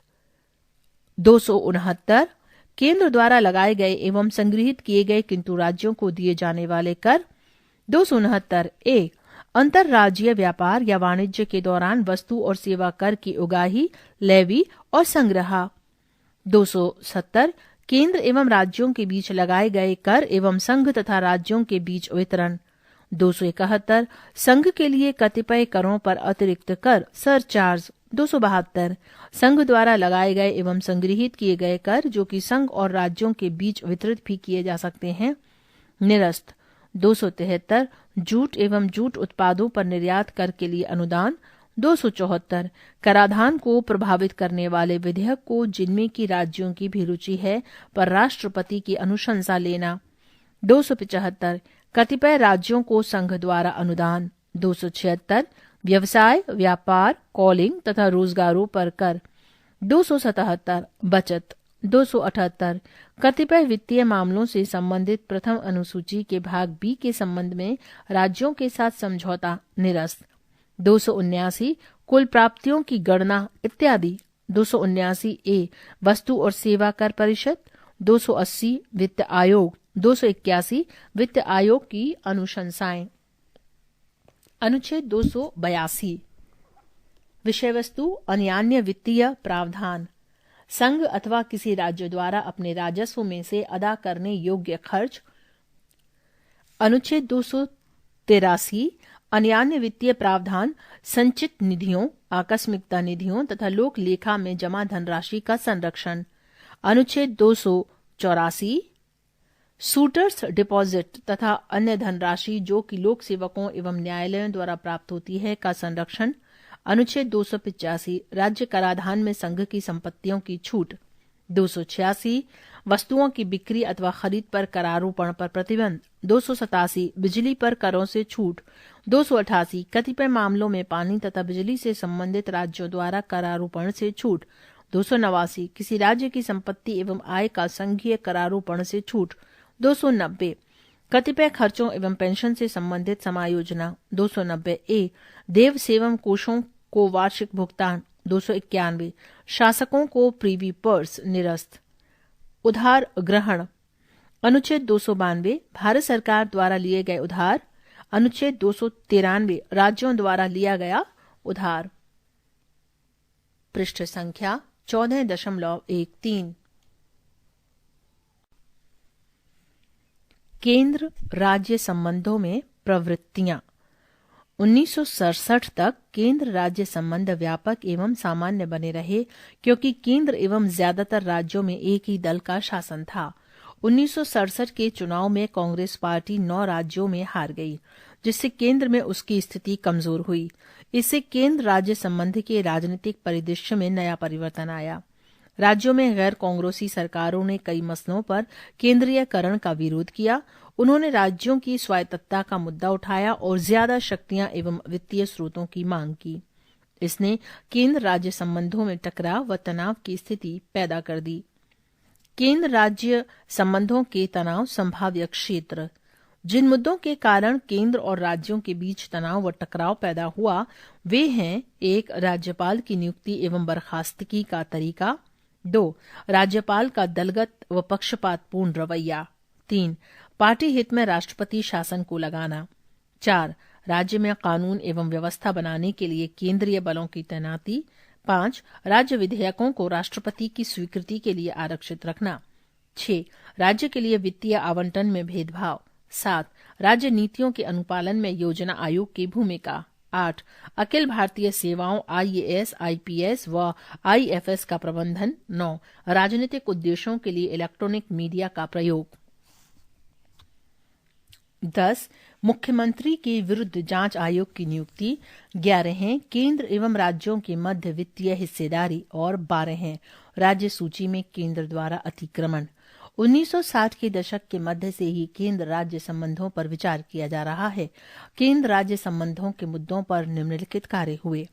प्रशासनिक सुधार आयोग। केंद्र सरकार ने मोरारजी देसाई, जिसका अनुसरण के हनुमंतैया ने किया, की अध्यक्षता में 1966 में प्रशासनिक सुधार आयोग ARC का गठन किया। इस आयोग की रिपोर्ट के अध्ययन के लिए MC शीतलवाड़ के अधीन एक दल का गठन किया और अंतिम रिपोर्ट 1969 को केंद्र सरकार को सौंपी गई। इसने केंद्र राज्य संबंधों को सुधारने के लिए 22 सिफारिशें प्रस्तुत की। मुख्य सिफारिशें इस प्रकार हैं: संविधान के अनुच्छेद 263 के तहत एक अंतर्राज्यीय परिषद का गठन किया जाए। राज्यपाल के रूप में गैर दलीय ऐसे व्यक्ति को नियुक्त किया जाए जिसका सार्वजनिक जीवन व प्रशासन में लंबा अनुभव हो। राज्य के लिए अधिकतम शक्तियों का प्रत्यायोजन। पृष्ठ संख्या 14.14। राज्यों को ज्यादा वित्तीय संसाधन स्थानांतरित कराए जाएं ताकि उनके केंद्र पर निर्भरता कम रहे। उनके अनुरोध या अन्यथा पर ही राज्य में केंद्रीय सशस्त्र बलों की तैनाती हो। राजमन्नार समिति। 1969 में तमिलनाडु सरकार DMK ने डॉक्टर VP राजमन्नार की अध्यक्षता में केंद्र राज्य संबंधों की समीक्षा करने एवं राज्यों को स्वायत्तता दिलाने के लिए संविधान में संशोधन के सुझाव देने हेतु 3 सदस्यीय समिति का गठन किया गया। टिप्पणी 25। समिति के अन्य 2 सदस्य थे, डॉक्टर लक्ष्मण स्वामी मुदालियर और पीसी चंद्रा रेड्डी। टिप्पणी समाप्त। इस समिति ने 1971 में तमिलनाडु सरकार को अपना प्रतिवेदन सौंपा। इस समिति ने केंद्र की एकात्मकता की प्रवृत्ति, केंद्रीयकरण की प्रवृत्ति की समीक्षा की। इसमें शामिल थे: 1. संविधान के वे विशेष प्रावधान जो केंद्र को विशेष शक्तियां प्रदान करते हैं। 2. केंद्र एवं राज्यों दोनों में एकल पार्टी की सरकार। 3. राज्यों को संसाधनों की होने वाली कमी एवं इसके कारण केंद्र की सहायता पर उनकी निर्भरता। 4. केंद्रीय नियोजन की संस्था एवं योजना आयोग की भूमिका। इस समिति की महत्वपूर्ण सिफारिशें इस प्रकार थीं: 1. एक अंतर्राज्यीय परिषद का गठन किया जाए। 2. योजना आयोग का स्थान एक सांविधि निकाय द्वारा लिया जाए। 3. वित्त आयोग को एक स्थायी निकाय बना दिया जाए। 4. अनुच्छेद 356, 357 एवं 365 राष्ट्रपति शासन से संबंधित को पूर्णतया समाप्त कर दिया जाए। 5. राज्यपाल के प्रसाद पर्यंत राज्य मंत्रिपरिषद के पद धारित करने का जो प्रावधान है उसे समाप्त कर दिया जाए। 6. संघ सूची एवं समवर्ती सूची के कुछ विषयों को राज्य सूची में हस्तांतरित कर दिया जाए। 7. राज्यों को अवशिष्ट शक्तियां प्रदान की जाएं। 8. अखिल भारतीय सेवाओं IAS, IPS एवं IFS को समाप्त कर दिया जाए। केंद्र सरकार ने राजा मन्नार समिति की सिफारिशों को पूरी तरह से खारिज कर दिया। आनंदपुर साहिब प्रस्ताव।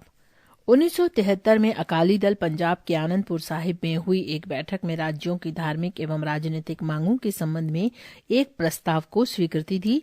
इस प्रस्ताव में कहा गया कि केंद्र को मात्र रक्षा, विदेशी संबंध, संचार एवं मुद्रा के अतिरिक्त अन्य सभी विषय राज्यों को सौंप देने चाहिए।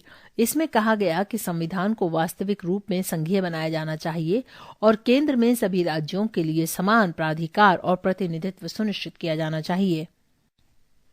पश्चिम बंगाल स्मरण पत्र। 1977 में पश्चिम बंगाल सरकार, जिसका नेतृत्व साम्यवादियों के हाथों में था, ने केंद्र राज्य संबंधों पर एक स्मरण पत्र या मेमोरेंडम प्रकाशित किया तथा उसे केंद्र सरकार को प्रेषित किया। इस स्मरण पत्र में अन्य बातों के साथ साथ निम्न सुझाव दिए गए: 1. संविधान में उल्लिखित शब्द संघ की जगह संघीय शब्द रखा जाए। 2. केंद्र सरकार का कार्यक्षेत्र रक्षा, विदेशी मामले, संचार एवं आर्थिक समन्वय तक ही सीमित रहना चाहिए। 3. अन्य सभी मामलों पर राज्यों को शक्ति दी जाए। 4. अनुच्छेद 356, 357 एवं 360 राष्ट्रपति शासन से संबंधित को पूर्णतया समाप्त कर दिया जाए। 5. नए राज्यों के निर्माण एवं वर्तमान राज्यों के पुनर्गठन में राज्यों की सहमति अनिवार्य बनाई जाए। 6. केंद्र द्वारा प्राप्त समस्त राजस्व का 75% हिस्सा राज्यों को दिया जाए। 7. राज्यसभा को लोकसभा के बराबर शक्तियां प्रदान की जाएं। 8. केवल केंद्र एवं राज्य सेवाएं होनी चाहिए तथा अखिल भारतीय सेवाओं को पूर्णतया समाप्त कर दिया जाना चाहिए। केंद्र सरकार ने इस ज्ञापन में की गई मांगों को स्वीकार नहीं किया। सरकारिया आयोग। 1983 में केंद्र सरकार ने उच्चतम न्यायालय के सेवानिवृत्त न्यायाधीश RS सरकारिया की अध्यक्षता में केंद्र राज्य संबंधों पर एक 3 सदस्यीय आयोग का गठन किया। टिप्पणी 26। V. शिवरामन और MR सेन आयोग के अन्य 2 सदस्य थे। टिप्पणी समाप्त।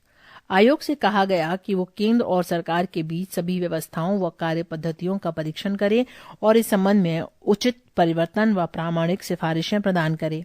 इसे अपने काम को पूरा करने के लिए 1 वर्ष का समय दिया गया, तथापि इसका कार्यकाल 4 बार बढ़ाना पड़ा। इसने अपनी रिपोर्ट 1988 में सौंप दी। आयोग ढांचागत परिवर्तन के पक्ष में नहीं था। इसने महसूस किया कि मूल रूप से संवैधानिक व्यवस्था और सिद्धांत रूप से मूल संस्थात्मक संरचना ठीक है, लेकिन इसने इस बात पर बल दिया कि प्रचारात्मक एवं कार्यात्मक स्तर पर परिवर्तन हो। इसने महसूस किया कि स्थायी संस्था मामले के मुकाबले में संघीयता सहयोगी क्रिया के लिए ज्यादा क्रियात्मक व्यवस्था है। पृष्ठ संख्या 14.15। इसने इस मांग को पूर्णतः खारिज कर दिया कि केंद्र की शक्तियों में कटौती हो, बल्कि इसने स्पष्ट किया कि राष्ट्रीय एकता एवं अखंडता के लिए मजबूत केंद्र का होना आवश्यक है, जिसे विखंडनीय प्रवृत्तियों द्वारा चुनौती दी जा रही है। हालांकि उसने सशक्त केंद्र का मतलब ये नहीं बताया कि शक्तियों का केंद्रीकरण हो। इसने ये भी पाया कि केंद्र में शक्तियों के अधिक संकेंद्रण से निर्णय लेने का दबाव अधिक रहता है, जबकि राज्य निर्णय विहीन रहते हैं। आयोग ने केंद्र राज्य संबंधों की सुधार की दिशा में 247 सिफारिशें प्रस्तुत की। इनमें से महत्वपूर्ण सिफारिशें इस प्रकार हैं। एक स्थायी अंतर्राज्यीय परिषद हो जिसे अंतर सरकारी परिषद कहा जाना चाहिए। इसकी स्थापना अनुच्छेद 263 के तहत होनी चाहिए। 2. अनुच्छेद 356 यानी राष्ट्रपति शासन को बहुत संभाल कर इस्तेमाल किया जाए। इसका तभी इस्तेमाल हो जब सभी उपलब्ध विकल्प समाप्त हो जाएं। 3. अखिल भारतीय सेवाओं के संस्थान को और अधिक मजबूत बनाना चाहिए और ऐसी ही कुछ सेवाओं का निर्माण किया जाना चाहिए। 4. कराधान की शक्ति संसद में ही निहित रहनी चाहिए, जबकि अन्य शक्तियों को समवर्ती सूची में शामिल किया जाना चाहिए। 5. जब राष्ट्रपति राज्य के किसी विधेयक को स्वीकृति के लिए आरक्षित करे तो इसका कारण राज्य सरकार को बताया जाना चाहिए। 6. राष्ट्रीय विकास परिषद एनडीसी का नाम बदलकर इसे राष्ट्रीय आर्थिक एवं विकास परिषद एनईडीसी किया जाना चाहिए। 7. क्षेत्रीय परिषदें बनानी चाहिए और इन्हें संघीयता के मामले में प्रोत्साहित करना चाहिए। 8.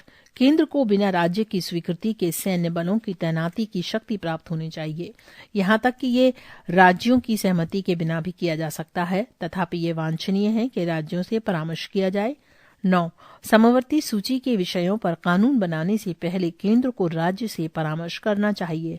10. राज्यपाल की नियुक्ति पर मुख्यमंत्री की सलाह की व्यवस्था को स्वयं संविधान में निर्दिष्ट किया जाना चाहिए। 11. निगम कर की कुल प्राप्तियों को राज्यों के साथ निश्चित सीमा में बांटा जाना चाहिए। 12.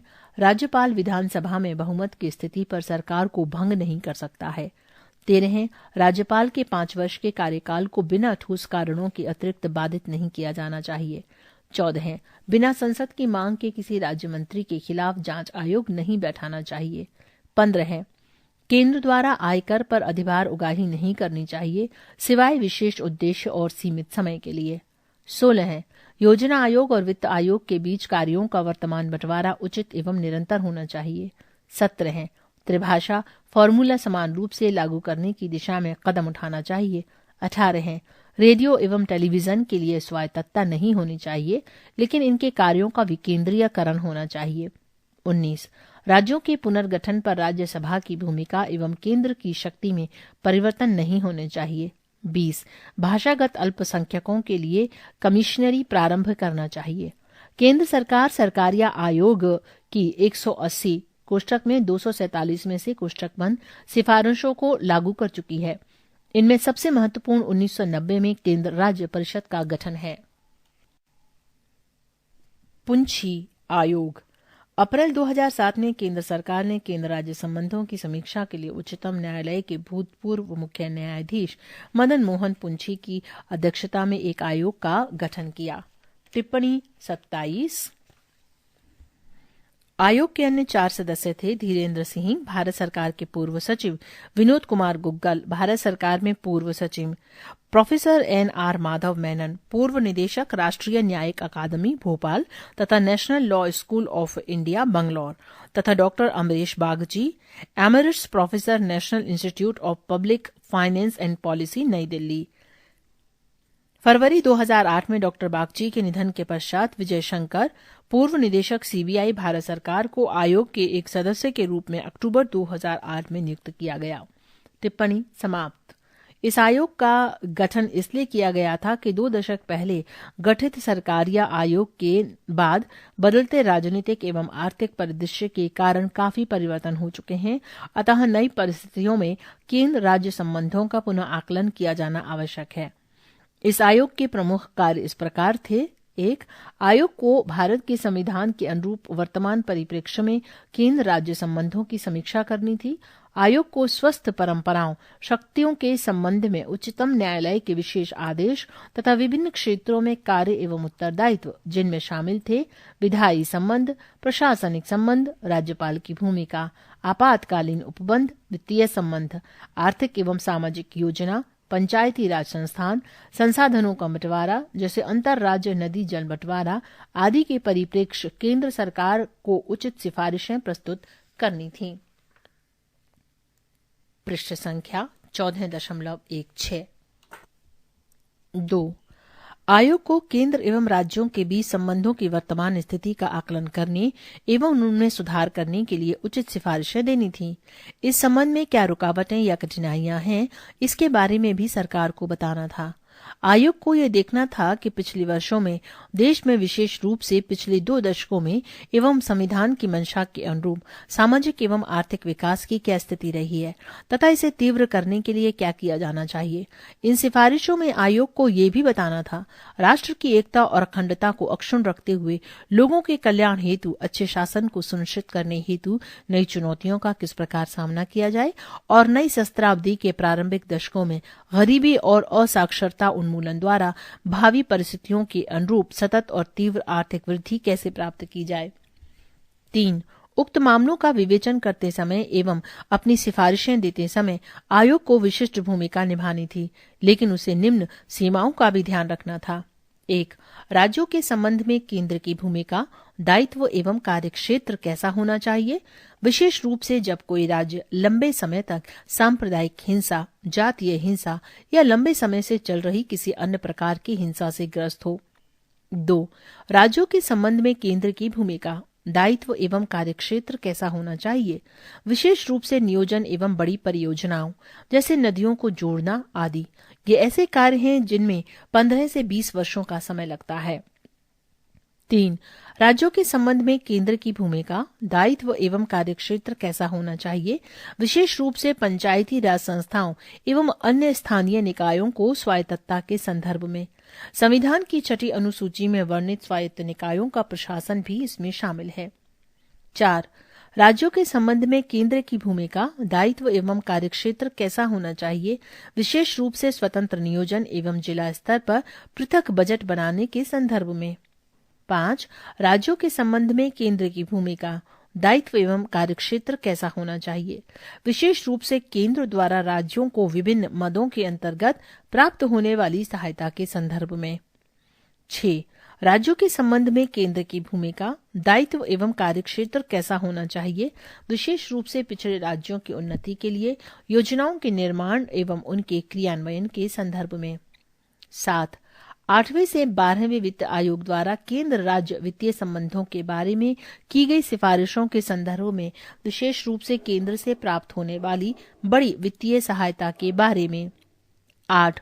उत्पादन पर पृथक करों की आवश्यकता एवं प्रासंगिकता एवं वैट के कारण वस्तुओं एवं सेवाओं की बिक्री पर लगने वाले कर के संदर्भ में। 9. एक एकीकृत एवं लक्षित घरेलू बाजार बनाने के लिए अंतर्राज्यीय व्यापार के गठन एवं सरकारिया आयोग की रिपोर्ट के अध्याय 18 में इस संबंध में की गई सिफारिशों के संदर्भ में। 10. एक केंद्रीय विधि प्रवर्तन अधिकरण की स्थापना जिसे अंतर्राज्यीय अपराधों की जांच का अधिकार हो तथा राज्यों की सीमाओं में होने वाले उन अपराधों की जांच का अधिकार हो जिनसे राष्ट्रीय सुरक्षा खतरे में पड़ती हो के गठन के संदर्भ में। 11 हैं। अनुच्छेद 355 के अंतर्गत आवश्यकता पड़ने पर स्वप्रेरणा से राज्यों में नियोजित किए जाने वाले अर्धसैनिक बलों की उपयोगिता के संदर्भ में। आयोग ने अप्रैल 2010 में अपनी रिपोर्ट सरकार को सौंप दी। कुल 1456 पृष्ठों की इस रिपोर्ट को 7 खंडों में अंतिम रूप देने में आयोग को सरकारिया आयोग की रिपोर्ट, संविधान संचालन की समीक्षा के लिए गठित आयोग NCRWC की रिपोर्ट तथा द्वितीय प्रशासनिक सुधार आयोग की रिपोर्ट से बहुत मदद मिली। हालांकि अनेक क्षेत्रों में आयोग की रिपोर्ट सरकारिया आयोग की अनुशंसाओं से मेल नहीं खाती थी। आयोग अपने विचारार्थ विषय के अंतर्गत उठाए गए मुद्दों की गहराई से जांच करने तथा संबंधित सभी पक्षों की सांगोपांग समीक्षा के उपरांत इस निष्कर्ष पर पहुंचा कि सहकारी संघवाद, कोऑपरेटिव फेडरलिज्म भारत की एकता, अखंडता तथा भविष्य में इसके सामाजिक एवं आर्थिक विकास के लिए अपरिहार्य है। इस प्रकार सहकारी संघवाद का सिद्धांत भारतीय राजनीति एवं शासन व्यवस्था के लिए एक व्यावहारिक मार्गदर्शक का कार्य करता है। कुल मिलाकर आयोग ने 310 अनुशंसाएं की, जिनमें से कुछ केंद्र राज्य संबंधों का भी स्पर्श करती हैं। कुछ प्रमुख अनुशंसाएं निम्नलिखित हैं। 1. सूची 3 में वर्णित विषयों पर बने कानूनों के प्रभावी कार्यान्वयन के लिए ये आवश्यक है कि समवर्ती सूची के अंतर्गत आने वाले विषयों पर संसद में विधायन प्रस्तुत करने से पहले केंद्र और राज्यों के बीच व्यापक सहमति बने। पृष्ठ संख्या 14.17। 2. राज्यों को सुपुर्द किए गए मामलों पर केंद्र को संसदीय सर्वोच्चता स्थापित करने में अधिकतम संयम बरतना चाहिए। राज्य सूची तथा समवर्ती सूची को हस्तांतरित विषयों के मामलों में राज्यों के प्रति लचीला रुख रखना बेहतर केंद्र राज्य संबंधों की पूंजी है। 3. केंद्र को समवर्ती सूची के विषयों अथवा परस्पर व्यापी क्षेत्राधिकारों के संबंध में सिर्फ उन्हीं विषयों को हाथ में लेना चाहिए जो कि राष्ट्रहित में नीतियों की समरूपता के लिए नितांत आवश्यक है। 4. समवर्ती अथवा परस्पर व्यापी क्षेत्राधिकार से संबंधित मामलों के प्रबंधन के लिए अंतर राज्य परिषद को सतत अंकेक्षण की भूमिका में रहना चाहिए। 5. राष्ट्रपति द्वारा विधेयक लौटा दिए जाने की स्थिति में राज्य विधायिका के कार्य करने के लिए अनुच्छेद 201 में निर्धारित 6 माह की अवधि को राष्ट्रपति के लिए भी राज्य विधेयक पर सहमति देने अथवा रोकने के संबंध में निश्चय करने के लिए भी प्रयोज्य बनाया जा सकता है। 6. संसद को सूची 1 की प्रविष्टि 14 से संबंधित विषय समझौता करना तथा इसे संसदीय अधिनियम द्वारा लागू कराना पर कानून बनाना चाहिए, जिससे कि संलग्न पद्धतियों को प्रणालीबद्ध किया जा सके। इस बारे में शांति का उपयोग स्वाभाविक रूप से विधायी एवं कार्यकारी शक्तियों की संघीय संरचना को देखते हुए निर्बाध नहीं हो सकती। 7. संधियों एवं समझौतों के फलस्वरूप वित्तीय जिम्मेदारियों तथा राज्य की वित्तीय स्थिति पर इनके प्रभावों का ध्यान समय समय पर गठित किए जाने वाले वित्तीय आयोगों को रखना चाहिए। 8. राज्यपालों का चयन करते समय केंद्र सरकार को सरकार या आयोग द्वारा अनुशंसित निम्नलिखित दिशा निर्देशों का सख्ती से पालन करना चाहिए। 1. उसे जीवन के किसी क्षेत्र में अग्रगण्य होना चाहिए। 2. उसे राज्य के बाहर का व्यक्ति होना चाहिए। 3. उसे एक असंबद्ध व्यक्ति होना चाहिए जो कि राज्य के स्थानीय राजनीति से नजदीकी तौर पर न जुड़ा हो। 4. उसे ऐसा व्यक्ति होना चाहिए जिसकी राजनीति में सामान्यतः बड़ी भूमिका ना रही हो, विशेषकर हाल के अतीत में। 9. राज्यपालों के लिए 5 साल का कार्यकाल निर्धारित होना चाहिए और उनकी पदच्युति केंद्र सरकार की इच्छा भर से नहीं होनी चाहिए। 10. राष्ट्रपति को महाभियोग द्वारा हटाने की जो भी प्रक्रिया है, आवश्यक परिवर्तन सहित वही प्रक्रिया राज्यपाल को महाभियोग द्वारा हटाने में प्रयुक्त होनी चाहिए। 11. अनुच्छेद 163 राज्यपाल को ऐसा विवेकाधिकार प्रदान नहीं करता कि वो मंत्रिपरिषद के विरुद्ध अथवा उसकी सलाह के बिना कार्य करे। वास्तव में विवेकाधिकार के उपयोग का दायरा सीमित है और इस सीमित दायरे में भी राज्यपाल का कार्य एक पक्षीय अथवा अवास्तविक नहीं दिखना चाहिए। उसका कार्य विवेक द्वारा निर्देशित नेक नियति यानी ईमानदारी द्वारा प्रेरित तथा सतर्कता द्वारा संतुलित होना चाहिए। 12. किसी राज्य की विधानसभा द्वारा पारित विधेयक के संबंध में राज्यपाल को इस बारे में 6 माह के अंदर निर्णय लेना चाहिए कि वो इस पर सहमति दे अथवा राष्ट्रपति के विचारार्थ इसे सुरक्षित रखे। 13.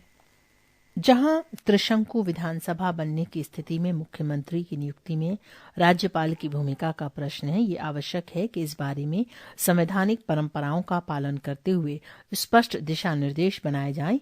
ये दिशा निर्देश निम्नलिखित हो सकते हैं। रोमन नंबर 1, विधानसभा में जिस दल या दलों के समूह को सबसे अधिक समर्थन प्राप्त है उसे सरकार बनाने के लिए आमंत्रित करना चाहिए। रोमन नंबर 2, चुनाव पूर्व गठबंधन की स्थिति में इस गठबंधन को एक दल मानना चाहिए और यदि इसे बहुमत प्राप्त होता है तो गठबंधन के नेता को राज्यपाल द्वारा सरकार बनाने के लिए आमंत्रित करना चाहिए। 3, यदि किसी दल अथवा चुनाव पूर्व गठबंधन वाले समूह को स्पष्ट बहुमत नहीं प्राप्त होता है तो राज्यपाल को मुख्यमंत्री का चयन निम्नलिखित प्राथमिकता चरण में करना चाहिए। क, चुनाव पूर्व गठबंधन वाले दलों का समूह जिसके पास सबसे बड़ी संख्या है। ख, वो सबसे बड़ा एकल दल जो दूसरों के समर्थन से सरकार बनाने का दावा कर रहा हो। ग, चुनाव पश्चात का गठबंधन जिसमें सभी हिस्सेदार सरकार में शामिल होना चाहते हैं। पृष्ठ संख्या 14.18। घ, चुनाव पश्चात का गठबंधन जिसमें कुछ दल सरकार में शामिल होना चाहते हैं तथा शेष सरकार से बाहर रहकर उसका समर्थन करना चाहते हैं। 14. जहां तक किसी मुख्यमंत्री को हटाने का प्रश्न है, राज्यपाल को मुख्यमंत्री को अपना बहुमत सदन के पटल पर साबित करने के लिए बराबर कहते रहना चाहिए और इसके लिए एक समय सीमा निर्धारित करनी चाहिए। 15. राज्यपाल को मंत्रिपरिषद की सलाह के खिलाफ जाकर किसी राज्य मंत्री पर अभियोग दर्ज करने की सहमति देने का अधिकार होना चाहिए, यदि मंत्रिमंडल का निर्णय राज्यपाल की दृष्टि में उपलब्ध सामग्री को देखते हुए पूर्वाग्रह से प्रेरित प्रतीत होता है। 16 राज्यपालों को विश्वविद्यालयों के कुलपति के रूप में कार्य करने अथवा अन्य वैधानिक पद धारण करने की परंपरा का अंत होना चाहिए। उसकी भूमिका केवल संवैधानिक प्रावधानों तक सीमित होनी चाहिए। 17 जब किसी बाहरी आक्रमण अथवा आंतरिक अव्यवस्था के कारण राज्य प्रशासन पंगु हो जाता है और इससे राज्य का संवैधानिक तंत्र ठप पड़ जाता है, तब अनुच्छेद 355 के अंतर्गत संघ को अपने सर्वोपरि उत्तरदायित्वों के निर्वहन के तहत सभी उपलब्ध विकल्पों पर विचार करते हुए स्थिति को नियंत्रित करना चाहिए। साथ ही अनुच्छेद 356 के अंतर्गत प्रदत्त शक्तियों का उपयोग राज्य की संवैधानिक तंत्र की विफलता को दुरुस्त करने तक ही सीमित रहना चाहिए। 18 जहां तक संवैधानिक तंत्र की विफलता के मामले में अनुच्छेद 356 के अंतर्गत कार्यवाही करने का प्रश्न है, एस.आर. बॉम्बई बनाम भारतीय संघ 1994 के मामले में सर्वोच्च न्यायालय द्वारा दिए गए निर्णय के आलोक में दिए गए नए दिशा निर्देश को शामिल करते हुए उपयुक्त संशोधन किए जाने की जरूरत है।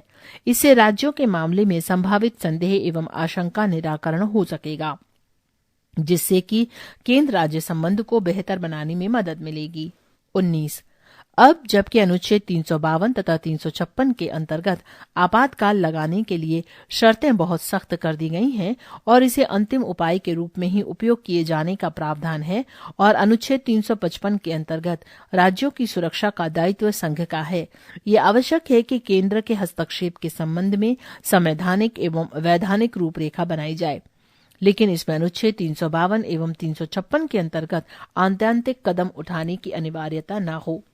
इस रूपरेखा यानी फ्रेमवर्क को स्थानिक आपातकाल के रूप में उपयोग करने से ये सुनिश्चित किया जा सकता है कि राज्य सरकार काम करती रहे तथा विधानसभा को भंग करने की जरूरत नहीं पड़े, जबकि केंद्र सरकार इस संबंध में विनिर्दिष्ट तथा स्थानीय तौर पर प्रतिक्रिया करे।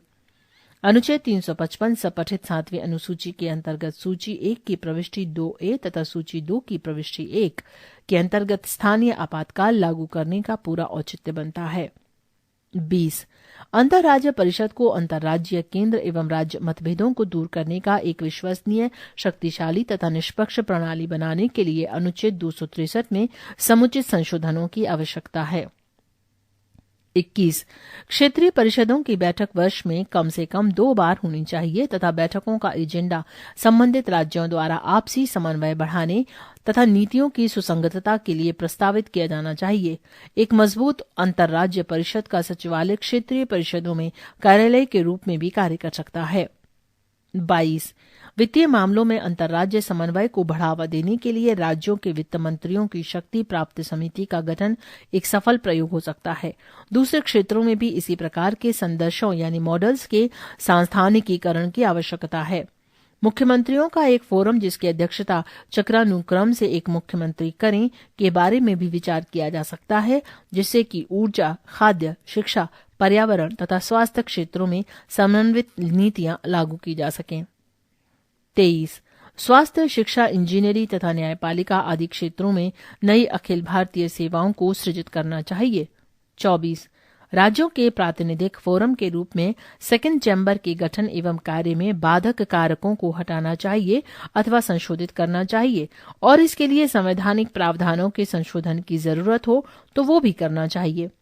वास्तव में राज्यसभा में केंद्र और राज्यों के बीच वित्तीय, विधायी तथा प्रशासनिक संबंधों को लेकर मतभेद के बिंदुओं का स्वीकार्य हल निकालने की असीमित क्षमता है। 25 राज्यों के बीच सत्ता संतुलन वांछनीय है और ये राज्यसभा में प्रतिनिधित्व की समानता के आधार पर संभव हो सकता है। इसके लिए प्रासंगिक प्रावधानों में संशोधन कर राज्यसभा में राज्यों को सीटों की समानता बिना उनकी जनसंख्या का ध्यान रखे किया जा सकता है। पृष्ठ संख्या 14.19 26 स्थानीय निकायों को स्वशासन की संस्थाओं के रूप में कार्य करने देने के लिए शक्तियों के प्रतिनिधित्व का विषय क्षेत्र उपयुक्त संशोधनों के माध्यम से संवैधानिक रूप से परिभाषित होना चाहिए। 27 भविष्य के सभी केंद्रीय विधायन जो राज्यों की संलग्नता की मांग करते हैं में लागत में साझेदारी की व्यवस्था होनी चाहिए, जैसा कि शिक्षा का अधिकार अधिनियम RTE में प्रावधानित है। पहले से वर्तमान केंद्रीय विधायन जिनमें कि राज्यों को कार्यान्वयन की जिम्मेदारी दी गई है को उपयुक्त रूप से संशोधित करना चाहिए, जिससे कि केंद्र सरकार लागत में हिस्सेदारी सुनिश्चित कर सके। 28 प्रमुख खनिजों की रॉयल्टी दरों का पुनरीक्षण प्रत्येक 3 वर्षों पर बिना विलंब किया जाना चाहिए और 3 वर्षों की अवधि पार होने पर राज्यों को समुचित क्षतिपूर्ति दी जानी चाहिए। 29 व्यवसाय कर की वर्तमान हदबंदी को संविधान संशोधन द्वारा समाप्त कर देना चाहिए। 30 अनुच्छेद 268 में उल्लिखित करों से और अधिक राजस्व प्राप्त करने की संभावना के लिए उक्त प्रावधान पर नए सिरे से विचार करना चाहिए। इस मुद्दे को या तो अगले वित्त आयोग को संदर्भित कर देना चाहिए अथवा इस मामले को देखने के लिए एक विशेषज्ञ समिति का गठन करना चाहिए। 31 अधिक उत्तरदायित्व लाने के लिए सभी वित्तीय विधायनों का एक स्वतंत्र निकाय द्वारा वार्षिक आकलन करना चाहिए तथा इन निकायों की रिपोर्टों को संसद के दोनों सदनों या राज्य विधायिकाओं के समक्ष रखना चाहिए। 32 वित्त आयोग के विचारार्थ विषयों को केंद्र तथा राज्यों के बीच निष्पक्ष रूप से संदर्भित करना चाहिए। वित्त आयोगों के विचारार्थ विषयों TOR को अंतिम रूप देने में राज्यों की संलग्नता के लिए एक प्रभावी प्रक्रिया अपनाई जानी चाहिए। 33 केंद्र सरकार के सभी वर्तमान उपकरों तथा सरचार्जों की समीक्षा करनी चाहिए ताकि सकल कर राजस्व में उनकी हिस्सेदारी को कम किया जा सके। 34 योजना एवं गैर योजना खर्च में नजदीकी संलग्नता के कारण एक विशेषज्ञ समिति की नियुक्ति की जा सकती है जो कि योजना खर्च एवं गैर योजना खर्च के बीच अंतर के मुद्दे को देखे। 35 वित्त आयोग तथा योजना आयोग के बीच बेहतर समन्वय होना चाहिए। वित्त आयोग तथा पंचवर्षीय योजना के द्वारा आवरित अवधियों के तालमेल से ऐसे समन्वय की स्थिति में सुधार किया जा सकता है। 36 वित्त मंत्रालय के वित्त आयोग प्रभाग को एक पूर्ण प्रभाग के रूप में रूपांतरित कर देना चाहिए जो कि वित्त आयोगों के स्थायी सचिवालय के रूप में कार्य करे। 37 योजना आयोग की वर्तमान परिस्थितियों में महत्वपूर्ण भूमिका है, लेकिन इसकी भूमिका समन्वय की अधिक होनी चाहिए। केंद्रीय मंत्रालयों एवं राज्यों की प्रक्षेत्रीय योजनाओं के सूक्ष्म प्रबंधन की कम। 38 अनुच्छेद 307 सपठित सूची 1 की प्रविष्टि 42 के अंतर्गत अंतर राज्य व्यापार एवं वाणिज्य आयोग की स्थापना के लिए कदम उठाए जाने चाहिए। इस आयोग में परामर्शदात्री एवं कार्यकारी भूमिकाएं निर्णयकारी शक्ति के साथ अंतर्निहित होनी चाहिए। एक संवैधानिक निकाय के रूप में आयोग के निर्णय अंतिम तथा सभी राज्यों के साथ साथ भारतीय संघ पर भी बाध्यकारी होना चाहिए। आयोग के निर्णयों से प्रभावित कोई पक्ष सर्वोच्च न्यायालय में अपील दायर कर सकता है। आयोग की रिपोर्ट सभी हितधारकों, राज्य सरकारों या संघ शासित प्रदेशों के प्रशासनों तथा केंद्रीय मंत्रिमंडल या संबंधित विभागों आदि को उनके सुविचारित दृष्टिकोण के लिए भेजी गई थी। केंद्रीय मंत्रालयों या विभागों तथा राज्य सरकारों या संघ शासित क्षेत्रों के प्रशासनों से प्राप्त टिप्पणियों का अंतर राज्य परिषद इंटर स्टेट काउंसिल द्वारा अध्ययन किया जा रहा है। टिप्पणी 28 वार्षिक प्रतिवेदन 2018-19 गृह मंत्रालय भारत सरकार पृष्ठ 52 पृष्ठ संख्या 14.20 इस पृष्ठ पर टिप्पणियां दी हुई हैं जो कि हम पहले ही बता चुके हैं। पृष्ठ संख्या 15.1